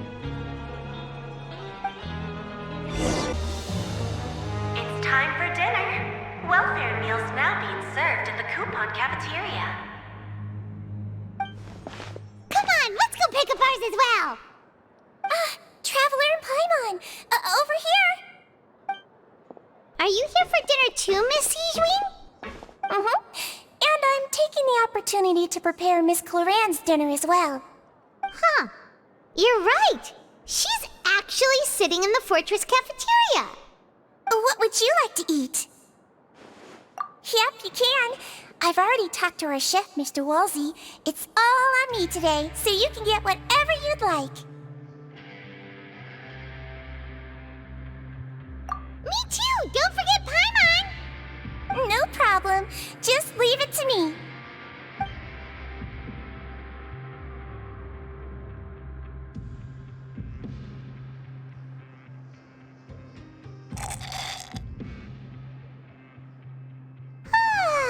So delicious.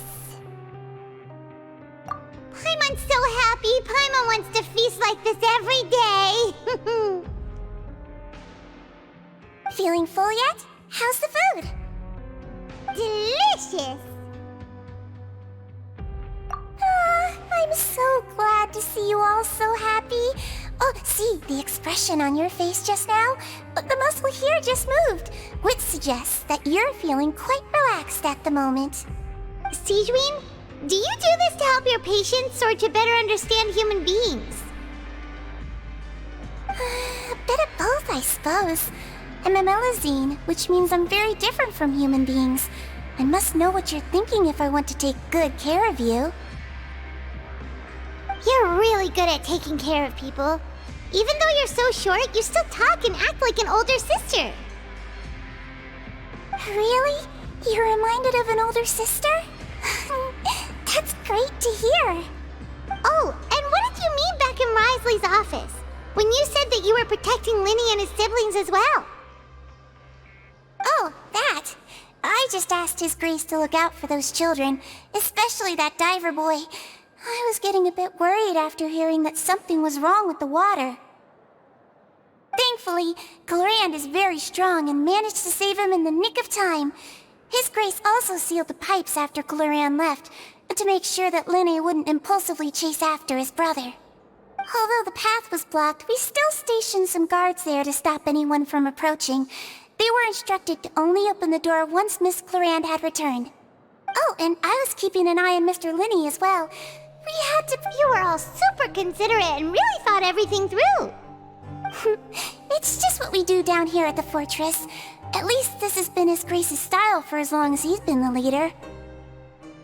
Oh, I really wish Monsieur Nervula would come down here more often too. I feel like he'd like it here, with all the darkness and chaos. Get a good night's rest, you two. You both worked very hard. So much has happened. Paimon just feels absolutely exhausted now that she's finally relaxed. Paimon's super sleepy. Are you sleepy too?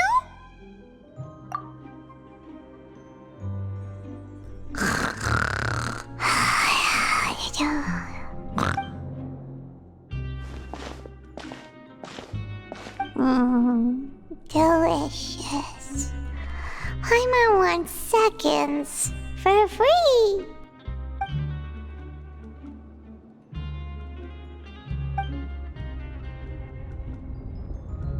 Out of my way!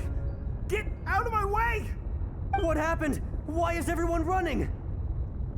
No idea, but something must have happened. Stop asking! Who's yelling? Paimon still wants to sleep.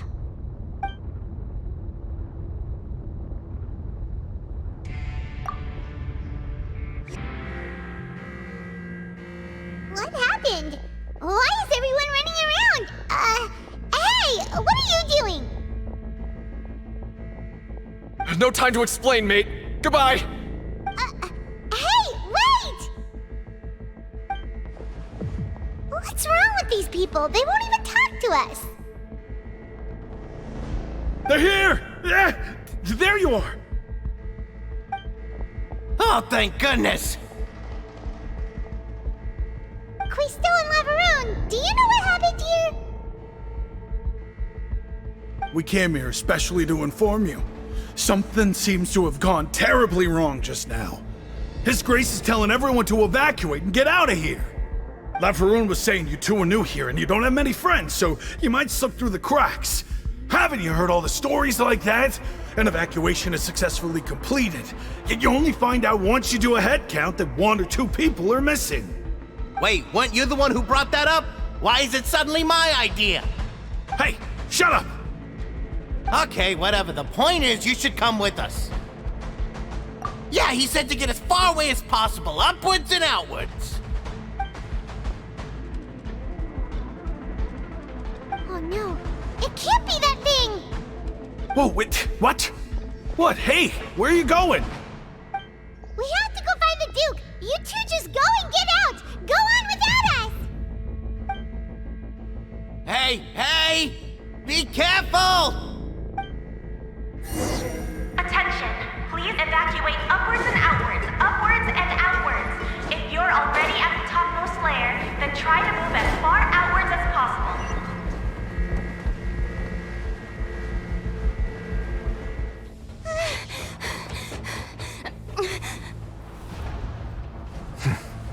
They're here. Just like I said. What happened? Huh.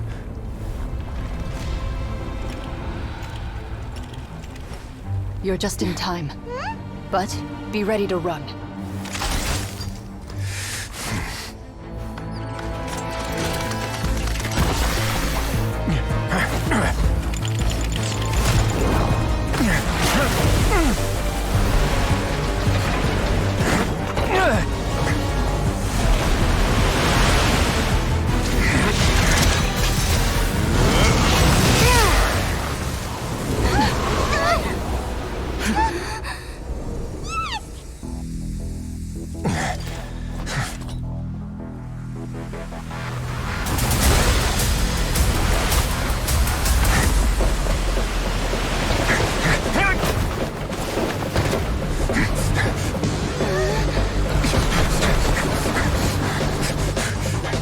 Three, 2,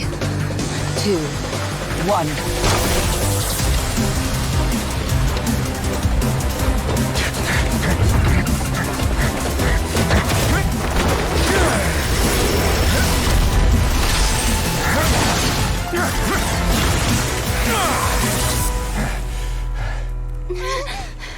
This won't hold it for long. Find Neuvillette. Tell him the defenses are about to collapse. Then what will happen to you? Until he arrives, we're the last line of defense.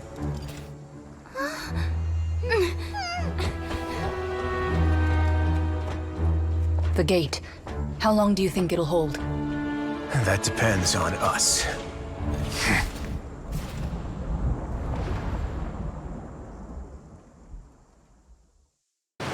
Neuvillette? Why are you here? Traveler, I need you to head to the Opera House immediately. Furina will soon be meeting with the knave there.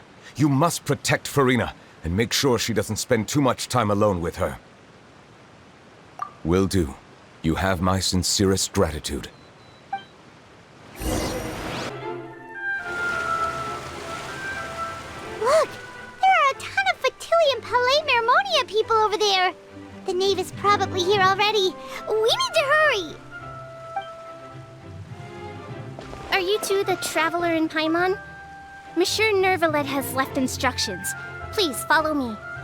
Though I'm sure he's already explained, this should be a mostly cordial conversation, unlikely to give rise to violence.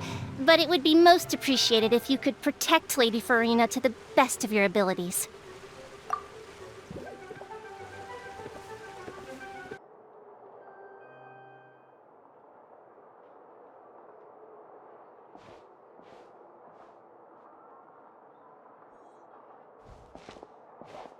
Oh, so you two are the honored guests Miss Furina mentioned. Of course, of course! How could they not attend a meeting such as this? I must always have 2 or more guests at my dessert table. Otherwise, the occasion would be too lonely and unbecoming of my station. It is my pleasure to make your acquaintance, traveler. I have heard much of your accomplishments. I am the knave.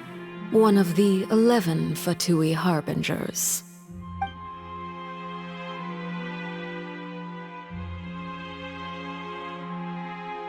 I've already prepared seats for you. Come, sit beside me. Perhaps you two are unaware of how Miss Furina and I do things. You see, we actually recently agreed to get together for tea when we had the time. See this? This is a limited type of confectionery that Miss Furina simply adores. There are only 16 slices sold every day. Here, why don't you and Paimon have a taste?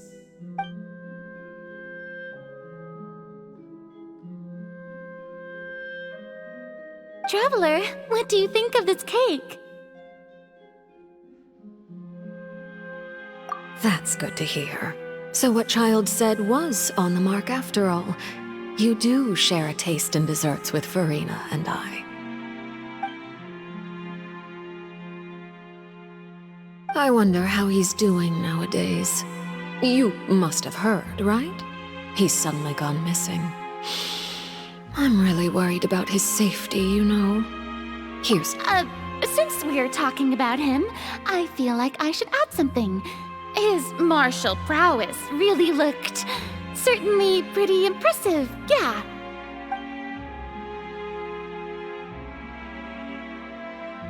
Oh, so you're also familiar with his aptitude for fighting, Miss Furina. Oh, right. I almost forgot. Child was subdued by Udex Nuvillette right in front of you. Against ordinary people, my colleague would never be on the back foot. But alas, he just never imagined he'd run into such a person. I must express my admiration for Monsieur Nuvillette. Coming from you, that's not surprising at all. But I thought you would be happier to hear the news. Of course, but it's still a bit of a shame. You see, I would have been far happier had I received this news somewhat earlier. As you well know, a long time has passed since Child disappeared. Well, in any case, there's no need to worry. We know for sure that Child is still alive. Oh, and just how do you know that? Because we found evidence that proved he left the Fortress of Mirapede. And where did he go after leaving the fortress? Well... The Fortress of Mirapede lies deep beneath the waves. Unless he pranced right out of the main gate, he must have had to swim for it. Do you have any proof that he surfaced safely?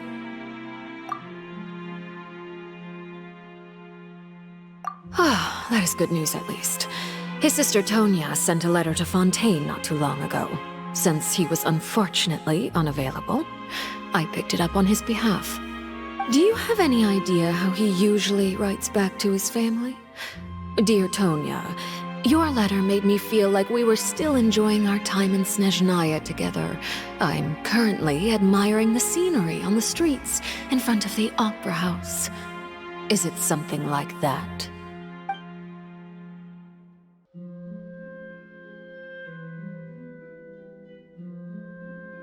All letters tend to follow the same few formats anyway, right? As long as the contents are accurate, it doesn't matter so much how it's written or how it's worded.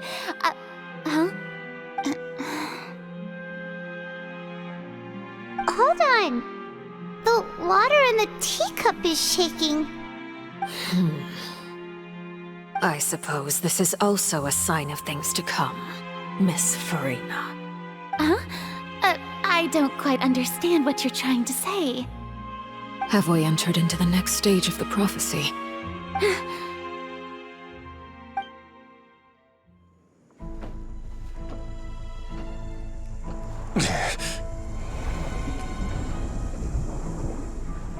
My thanks to you both. I will take it from here.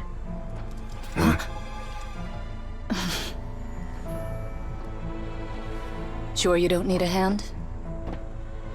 Quite sure. Wow.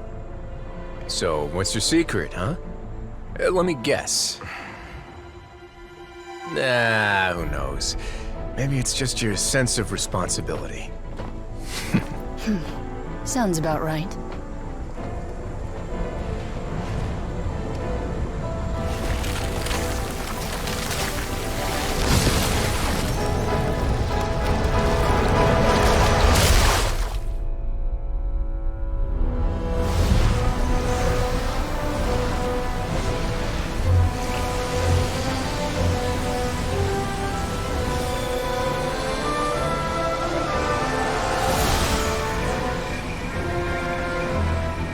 Day may come when the prophecy is fulfilled, and the waters burst forth. But it is not this day! This ancient power could easily obliterate an entire race. A tsunami of fury would unleash endless catastrophe.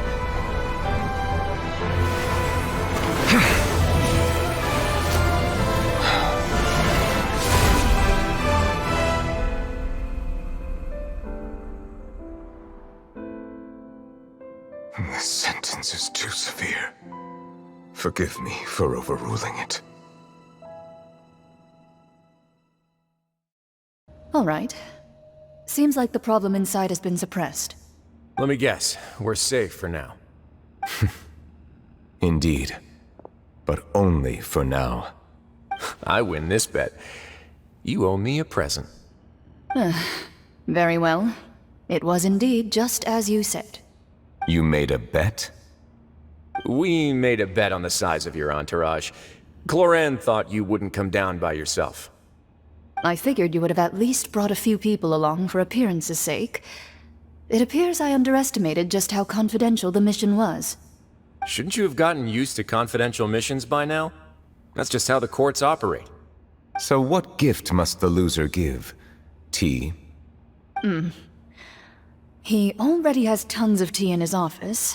I'm thinking about a set of legal codices. That wouldn't happen to be a dig at my lack of legal awareness, would it? Well, I'm sure His Grace doesn't consider the fortress to be outside the law. I was under the impression the residents of a place like this would be uninterested in the legal codices. That was obviously a joke. Anyway, you've still got some unfinished business to attend to in the overworld, correct? No need to stay here if you have a pressing matter. We all know you can't leave Palais Mermonia for long. Thank you. I hope everything went smoothly with the Fatui Harbinger.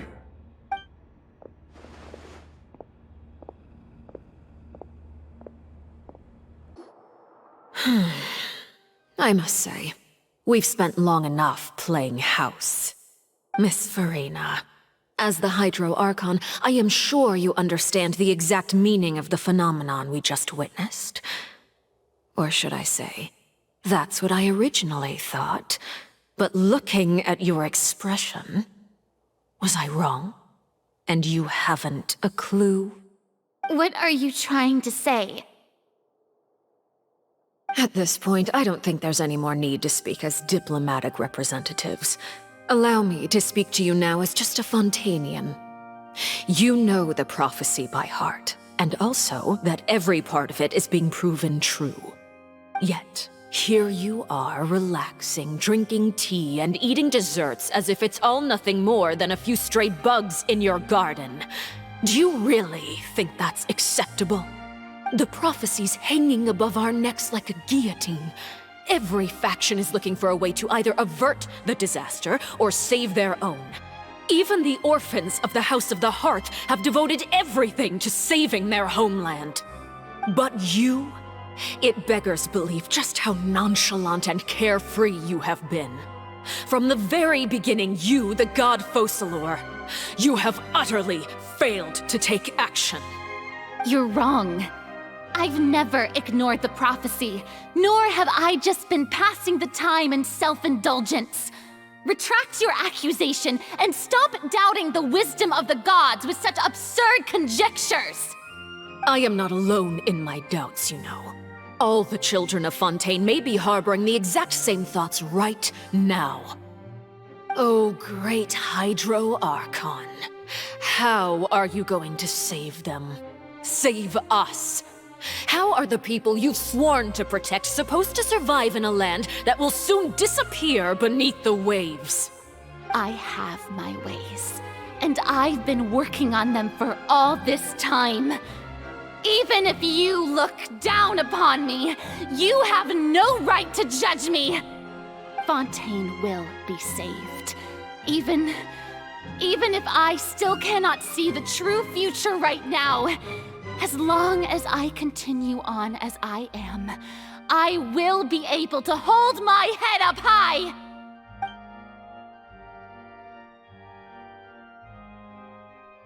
Then I ask you, Miss Furina, just what have you been working on? Where can we see it, and what is it doing to help?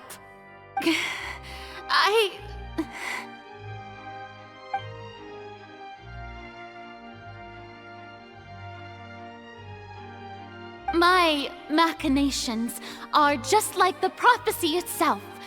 They will only reveal themselves at the fated time. It is just that beings like yourselves are unable to perceive them as of yet. I see. As a god, the proof of your labor always lies beyond prying mortal eyes. Allow me to be so bold as to ask another way. Would it be possible for you to tell us the parts of your plan that are not confidential? Such as your emergency response plan for the impending disaster?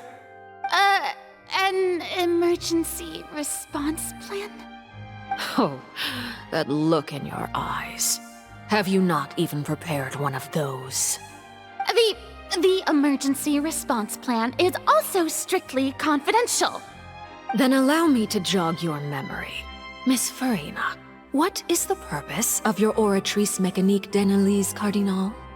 And what do you plan to do with the massive amounts of indemnitium that has accumulated over the years? The Oratrice? It's just like it appears to be. So you also have no idea. If I'm not mistaken, someone's using it to prepare for something. But unfortunately, it would seem that someone is not you, Miss Furina.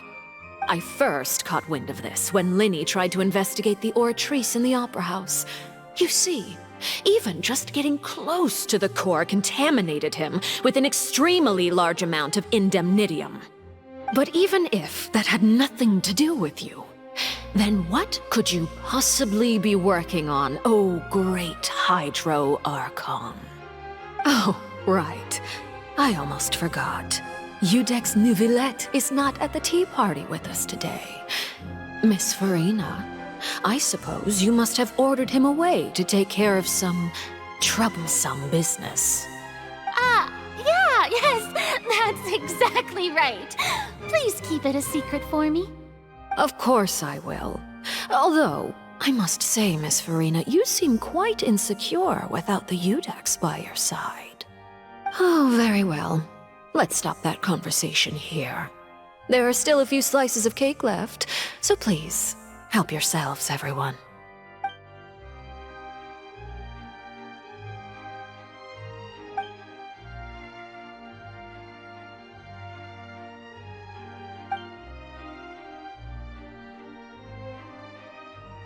Traveler, I heard that you were recently commissioned to handle a few matters on behalf of the Udex.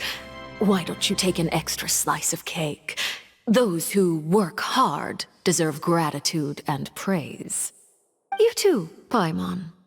Thank you. Paimon will take you up on that offer.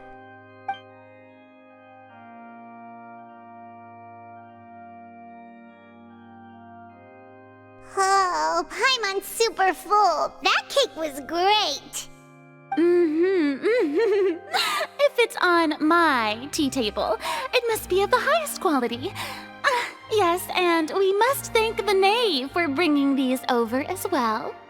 You're welcome. I'm sure the cake also felt greatly honored to be featured at Miss Furina's table. And I was merely catering to Miss Furina's tastes, seeking a chance to chat over tea. It is getting late. Why don't we call it a day? There are still a few matters that I need to take care of, so I must take my leave now. Very Very well. We'll end it here. Mind seeing me off, traveler? We could use the opportunity to discuss Child before I must be on my way. Paimon's coming too!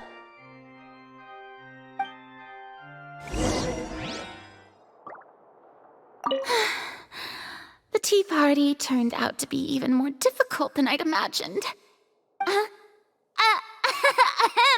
Why are you looking at me like that? Is something the matter?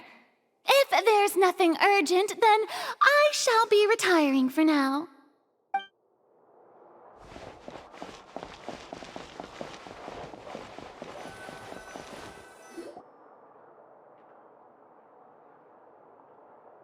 I'm glad that you were willing to come with me.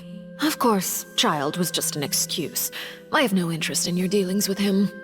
That's what Paimon thought! You lent your aid to the children of the House of the Hearth. As their father, I would like to express my gratitude. That was all. Formal topics should be discussed in formal settings, and informal topics in informal settings. I know you just returned from the fortress of Meripede. Relax. I have no intention of trying to get anything out of you. Linny, Lynette, and Fremine are still there, and I trust their judgment and abilities. They've all been working very hard and have always done all they can to fight back against anyone who tried to stop them, especially Linny. You mean Wriothesley. He's a tricky one to deal with. It's unfortunate that Linny's so eager to prove himself that he can't learn to rely on others, including me.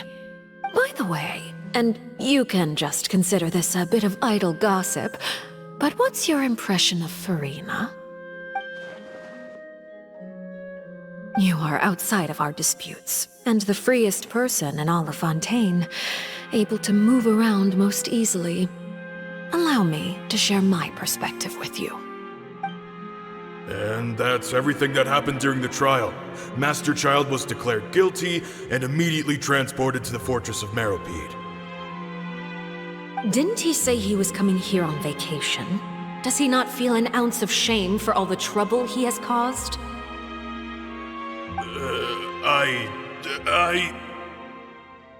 Forget it. He did give us an opportunity. I will be meeting someone shortly. Do you require help with any preparations? No need. I will take care of it myself. I need to meet with Furina, the Hydro Archon. She is at the heart of Fontaine. But what's fascinating about her is that she often seems more like a celebrity than a working Archon. Oh? Come over here, you little critter, you!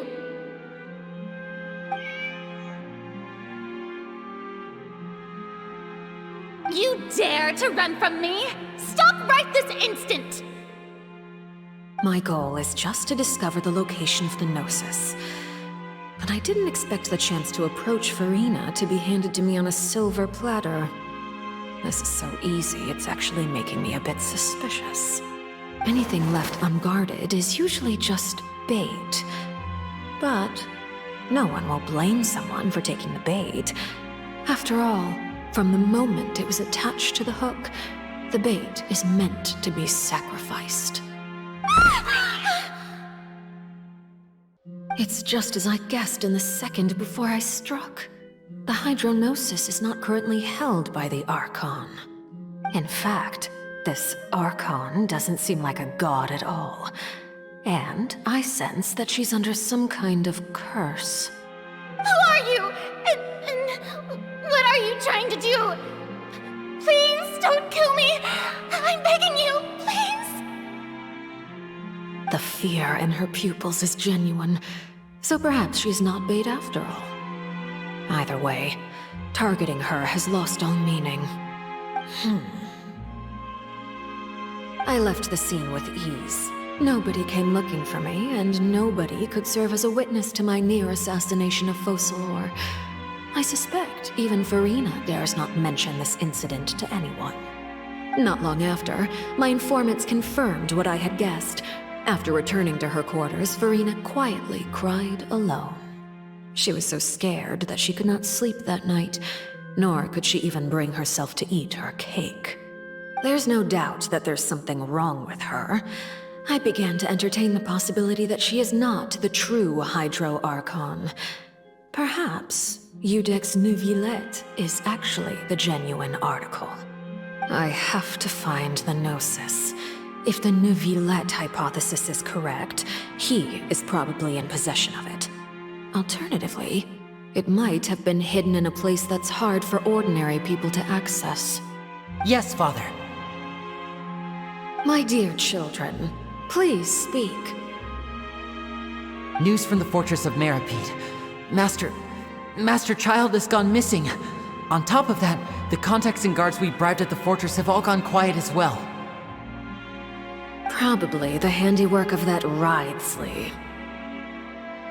I'm afraid so. This is a good opportunity. The value of a Harbinger is much higher than most would imagine.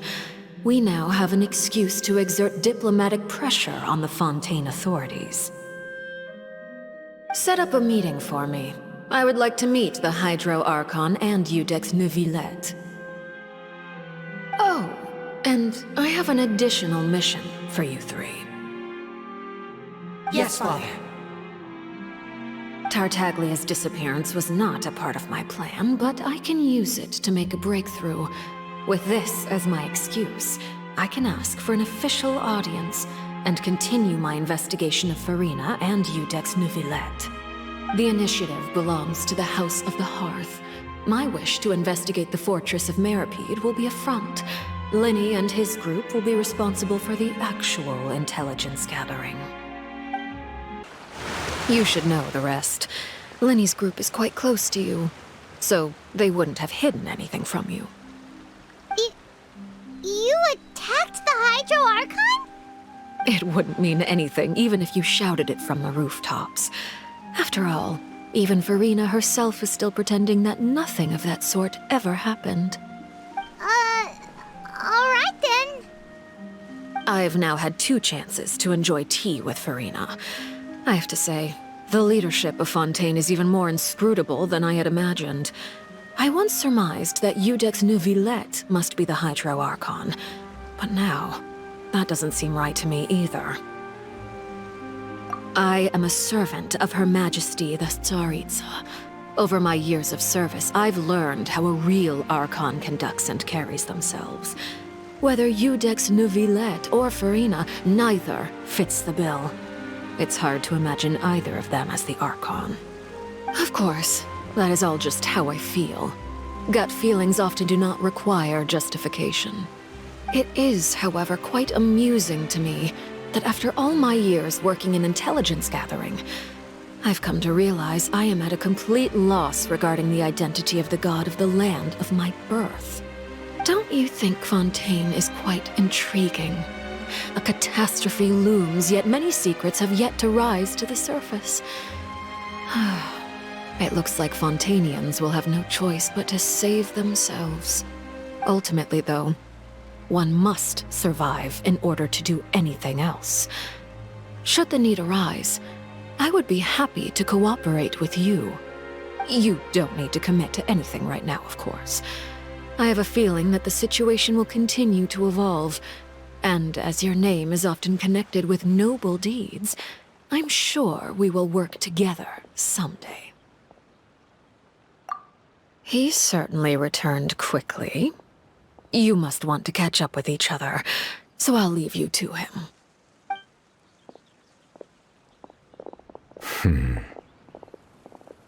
Neuvillette, is it over? For now, yes. But this issue will prove quite thorny in the long term. I'm concerned that sooner or later the prophesized events will occur. Thank you for protecting Furina. To put it simply, I used my power to force back the primordial sea and reseal the sluice gate.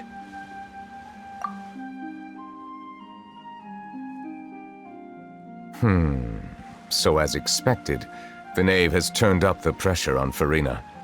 She's trying to feel her out, though I'm still unsure as to her motives. Permission granted. Whoa. It can't be that you're the real Hydro Archon, right? But that's just a speculation on our part, though. You can't tell us? Then that's okay. We can talk about something else. We won't try to force you. You guys in Fontaine are super strange. If by the phrase, you guys, you are referring to Furina and I, then although I'm not sure just what you are trying to imply, I must clarify that I do not share her positions on a multitude of topics. I believe so. The fortress has a long and complex history. It has seen much grief and suffering. And now, another catastrophe will soon be upon us. I mourn this turn of events. Huh? Why is it raining all of a sudden?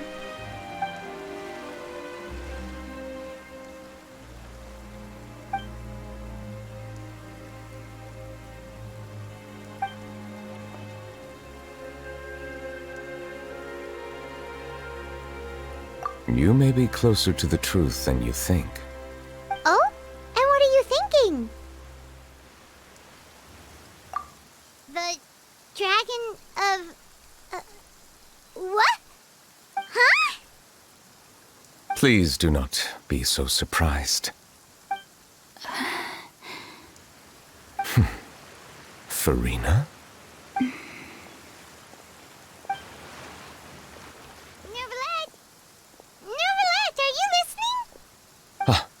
My apologies. We were just guessing randomly. We didn't guess right, did we? You're not actually the dragon sovereign of water, right? Well, if you don't want to confirm or deny... You guessed correctly. I sincerely hope you'll be able to keep this a secret for me. Right, of course. We'll definitely help you keep it a secret. There's still something Paimon wants to ask you, though. Please, go ahead. Well, if you are the dragon sovereign of water, and you were able to force back the primordial sea from the fortress, then since Fontaine's prophecy is all about seawater, couldn't you just use your power to solve the crisis? None of the currently living dragon sovereigns in the world, myself included, possess our full dragonhood. They say that when the first usurper arrived on Tivat, they seized a part of the dragon's power. Today, that stolen power is the basis of the Archon's authorities. There are 7 elemental Archons and 7 matching dragon sovereigns. The dragon sovereign of water who lived through that era perished a long time ago. As their successor, I know far less of that part of our ancient history. In any case, I believe I will not be able to do much unless the Archon disappears and returns their elemental authority to me. Given the status quo, however, I would recommend finding another way to deal with the prophecy. Oh, so even you can't solve it. I still have some urgent matters to attend to at my office. If you have any more questions regarding ancient history, you are welcome to discuss them with me at a later time. Please go right ahead. There's a place that Paimon wants to go too. Traveler, why don't we pay another visit to the Fortress of Meripede? Paimon is a little worried. We'll see you another time. Take care.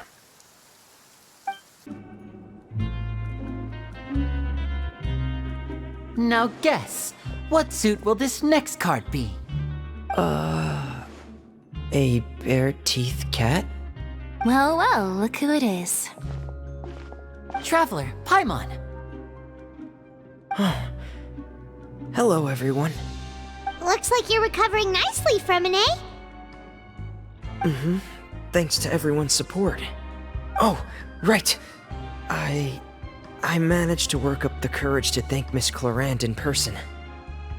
Whoa, how did she react? She told me that it was nothing. It was as if saving a life wasn't a big deal to her at all. She also told me not to worry about it. She didn't want to stress you out, that's all. She's right, and it's best not to dwell on it. Yeah. Okay, but check this out. We went back to the opera house and we met the knave. You met Father? Did she say anything to you? She said a few things that were, a bit hard to understand. And also that she's looking forward to working with us in the future. Her attitude towards you is even better than what we'd imagined. That's fantastic. You should believe her. She has her own way of doing things, and she'll do everything in her power to help those she considers close, which now might also include you. Father is very capable, and also trustworthy. Oh, Paimon just remembered that she thought Linny was a bit too proud as well. She said that you should learn how to rely on others sometimes. Got it. Huh. That does sound like something that Father would say. Hey!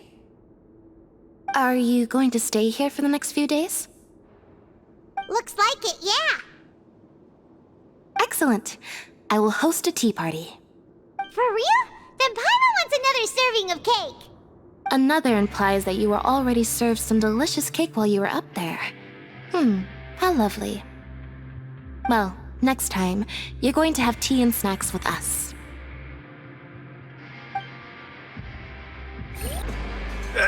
You guys are back?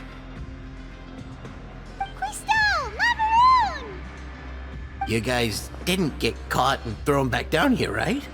Huh? No, not at all. And here I thought you'd managed to escape from jail during all the commotion. I'd held you up as legendary jailbreakers, but now you're telling me you just never left? We're sorry, but we just had some business to take care of. All right. There's no need to get caught up in the details. We're just relieved to see you. He was super worried about you, you know. Hey, it wasn't just me. Weren't you super worried as well? Something like that, yeah. I was also transferred to work in the kitchen a few days ago. I can still hear Quisto mumbling to the carrots. Are those two all right? Do you think they made it out alive?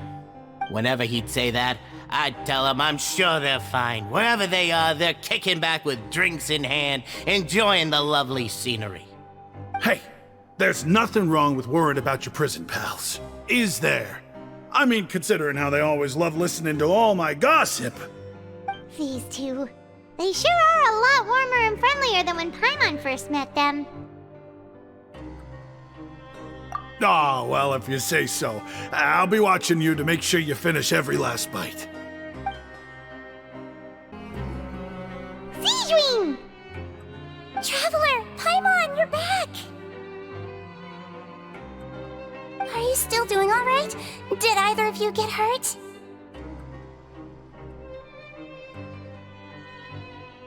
We're fine, but what about you guys?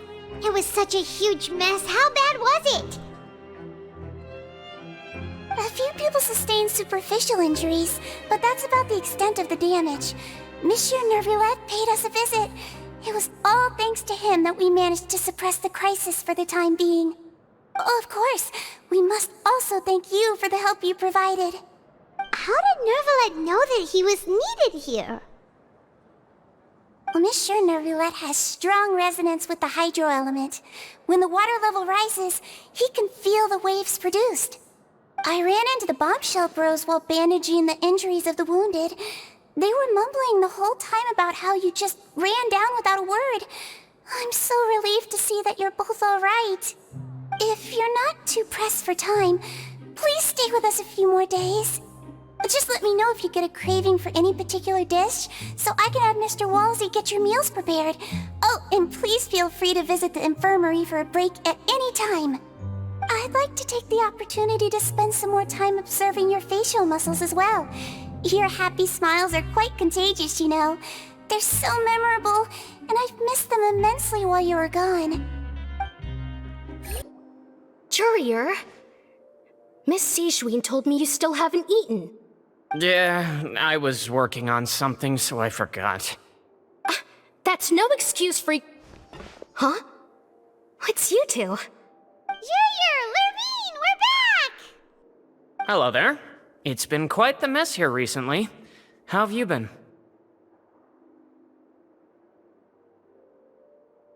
And you? Are you still taking the secret passageway from the infirmary to work on the ship? Yep. That is still top secret, though, so don't say a word to anyone. It can be a bit annoying when there are lots of people in the infirmary, but I still prefer taking that route over the one from the Duke's office. I mean, the infirmary does make it easier for you to slack off. Oh yeah? Then why are you also here so much? You two really are just using your jobs as a cover for your relationship, aren't you? Not at all! Do my eyes deceive me, or did I just see two inmates come back after making it to the surface? Some strange winds blowing of late. We wanted to see how the fortress is doing. Is everything still alright? We're fine, for the most part. Neuvillette came down and took care of the worst of it. If that's the case, why don't you just ask him to stay here? Oh, yeah, what a brilliant plan. Let's go convince the Udex himself to exchange the Courts of Fontaine for a puddle of water in the middle of nowhere. He came here in a hurry and left without even stopping for a cup of tea. He did remember to take Miss Sigewinne's gift with him, though.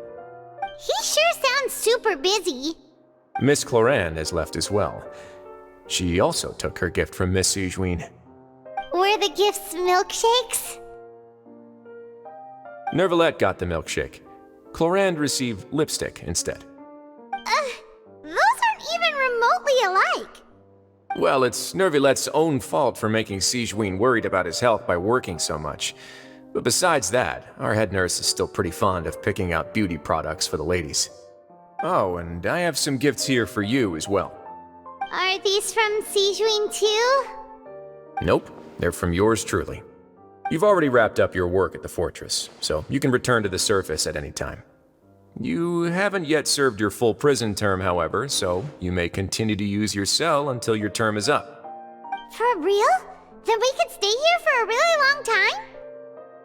You may access the cafeteria for free. Hooray! Just remember to come complete your paperwork once it's time for your release. We're back in our cell again. We're no longer prisoners though, so it really doesn't feel the same. Sure feels that way.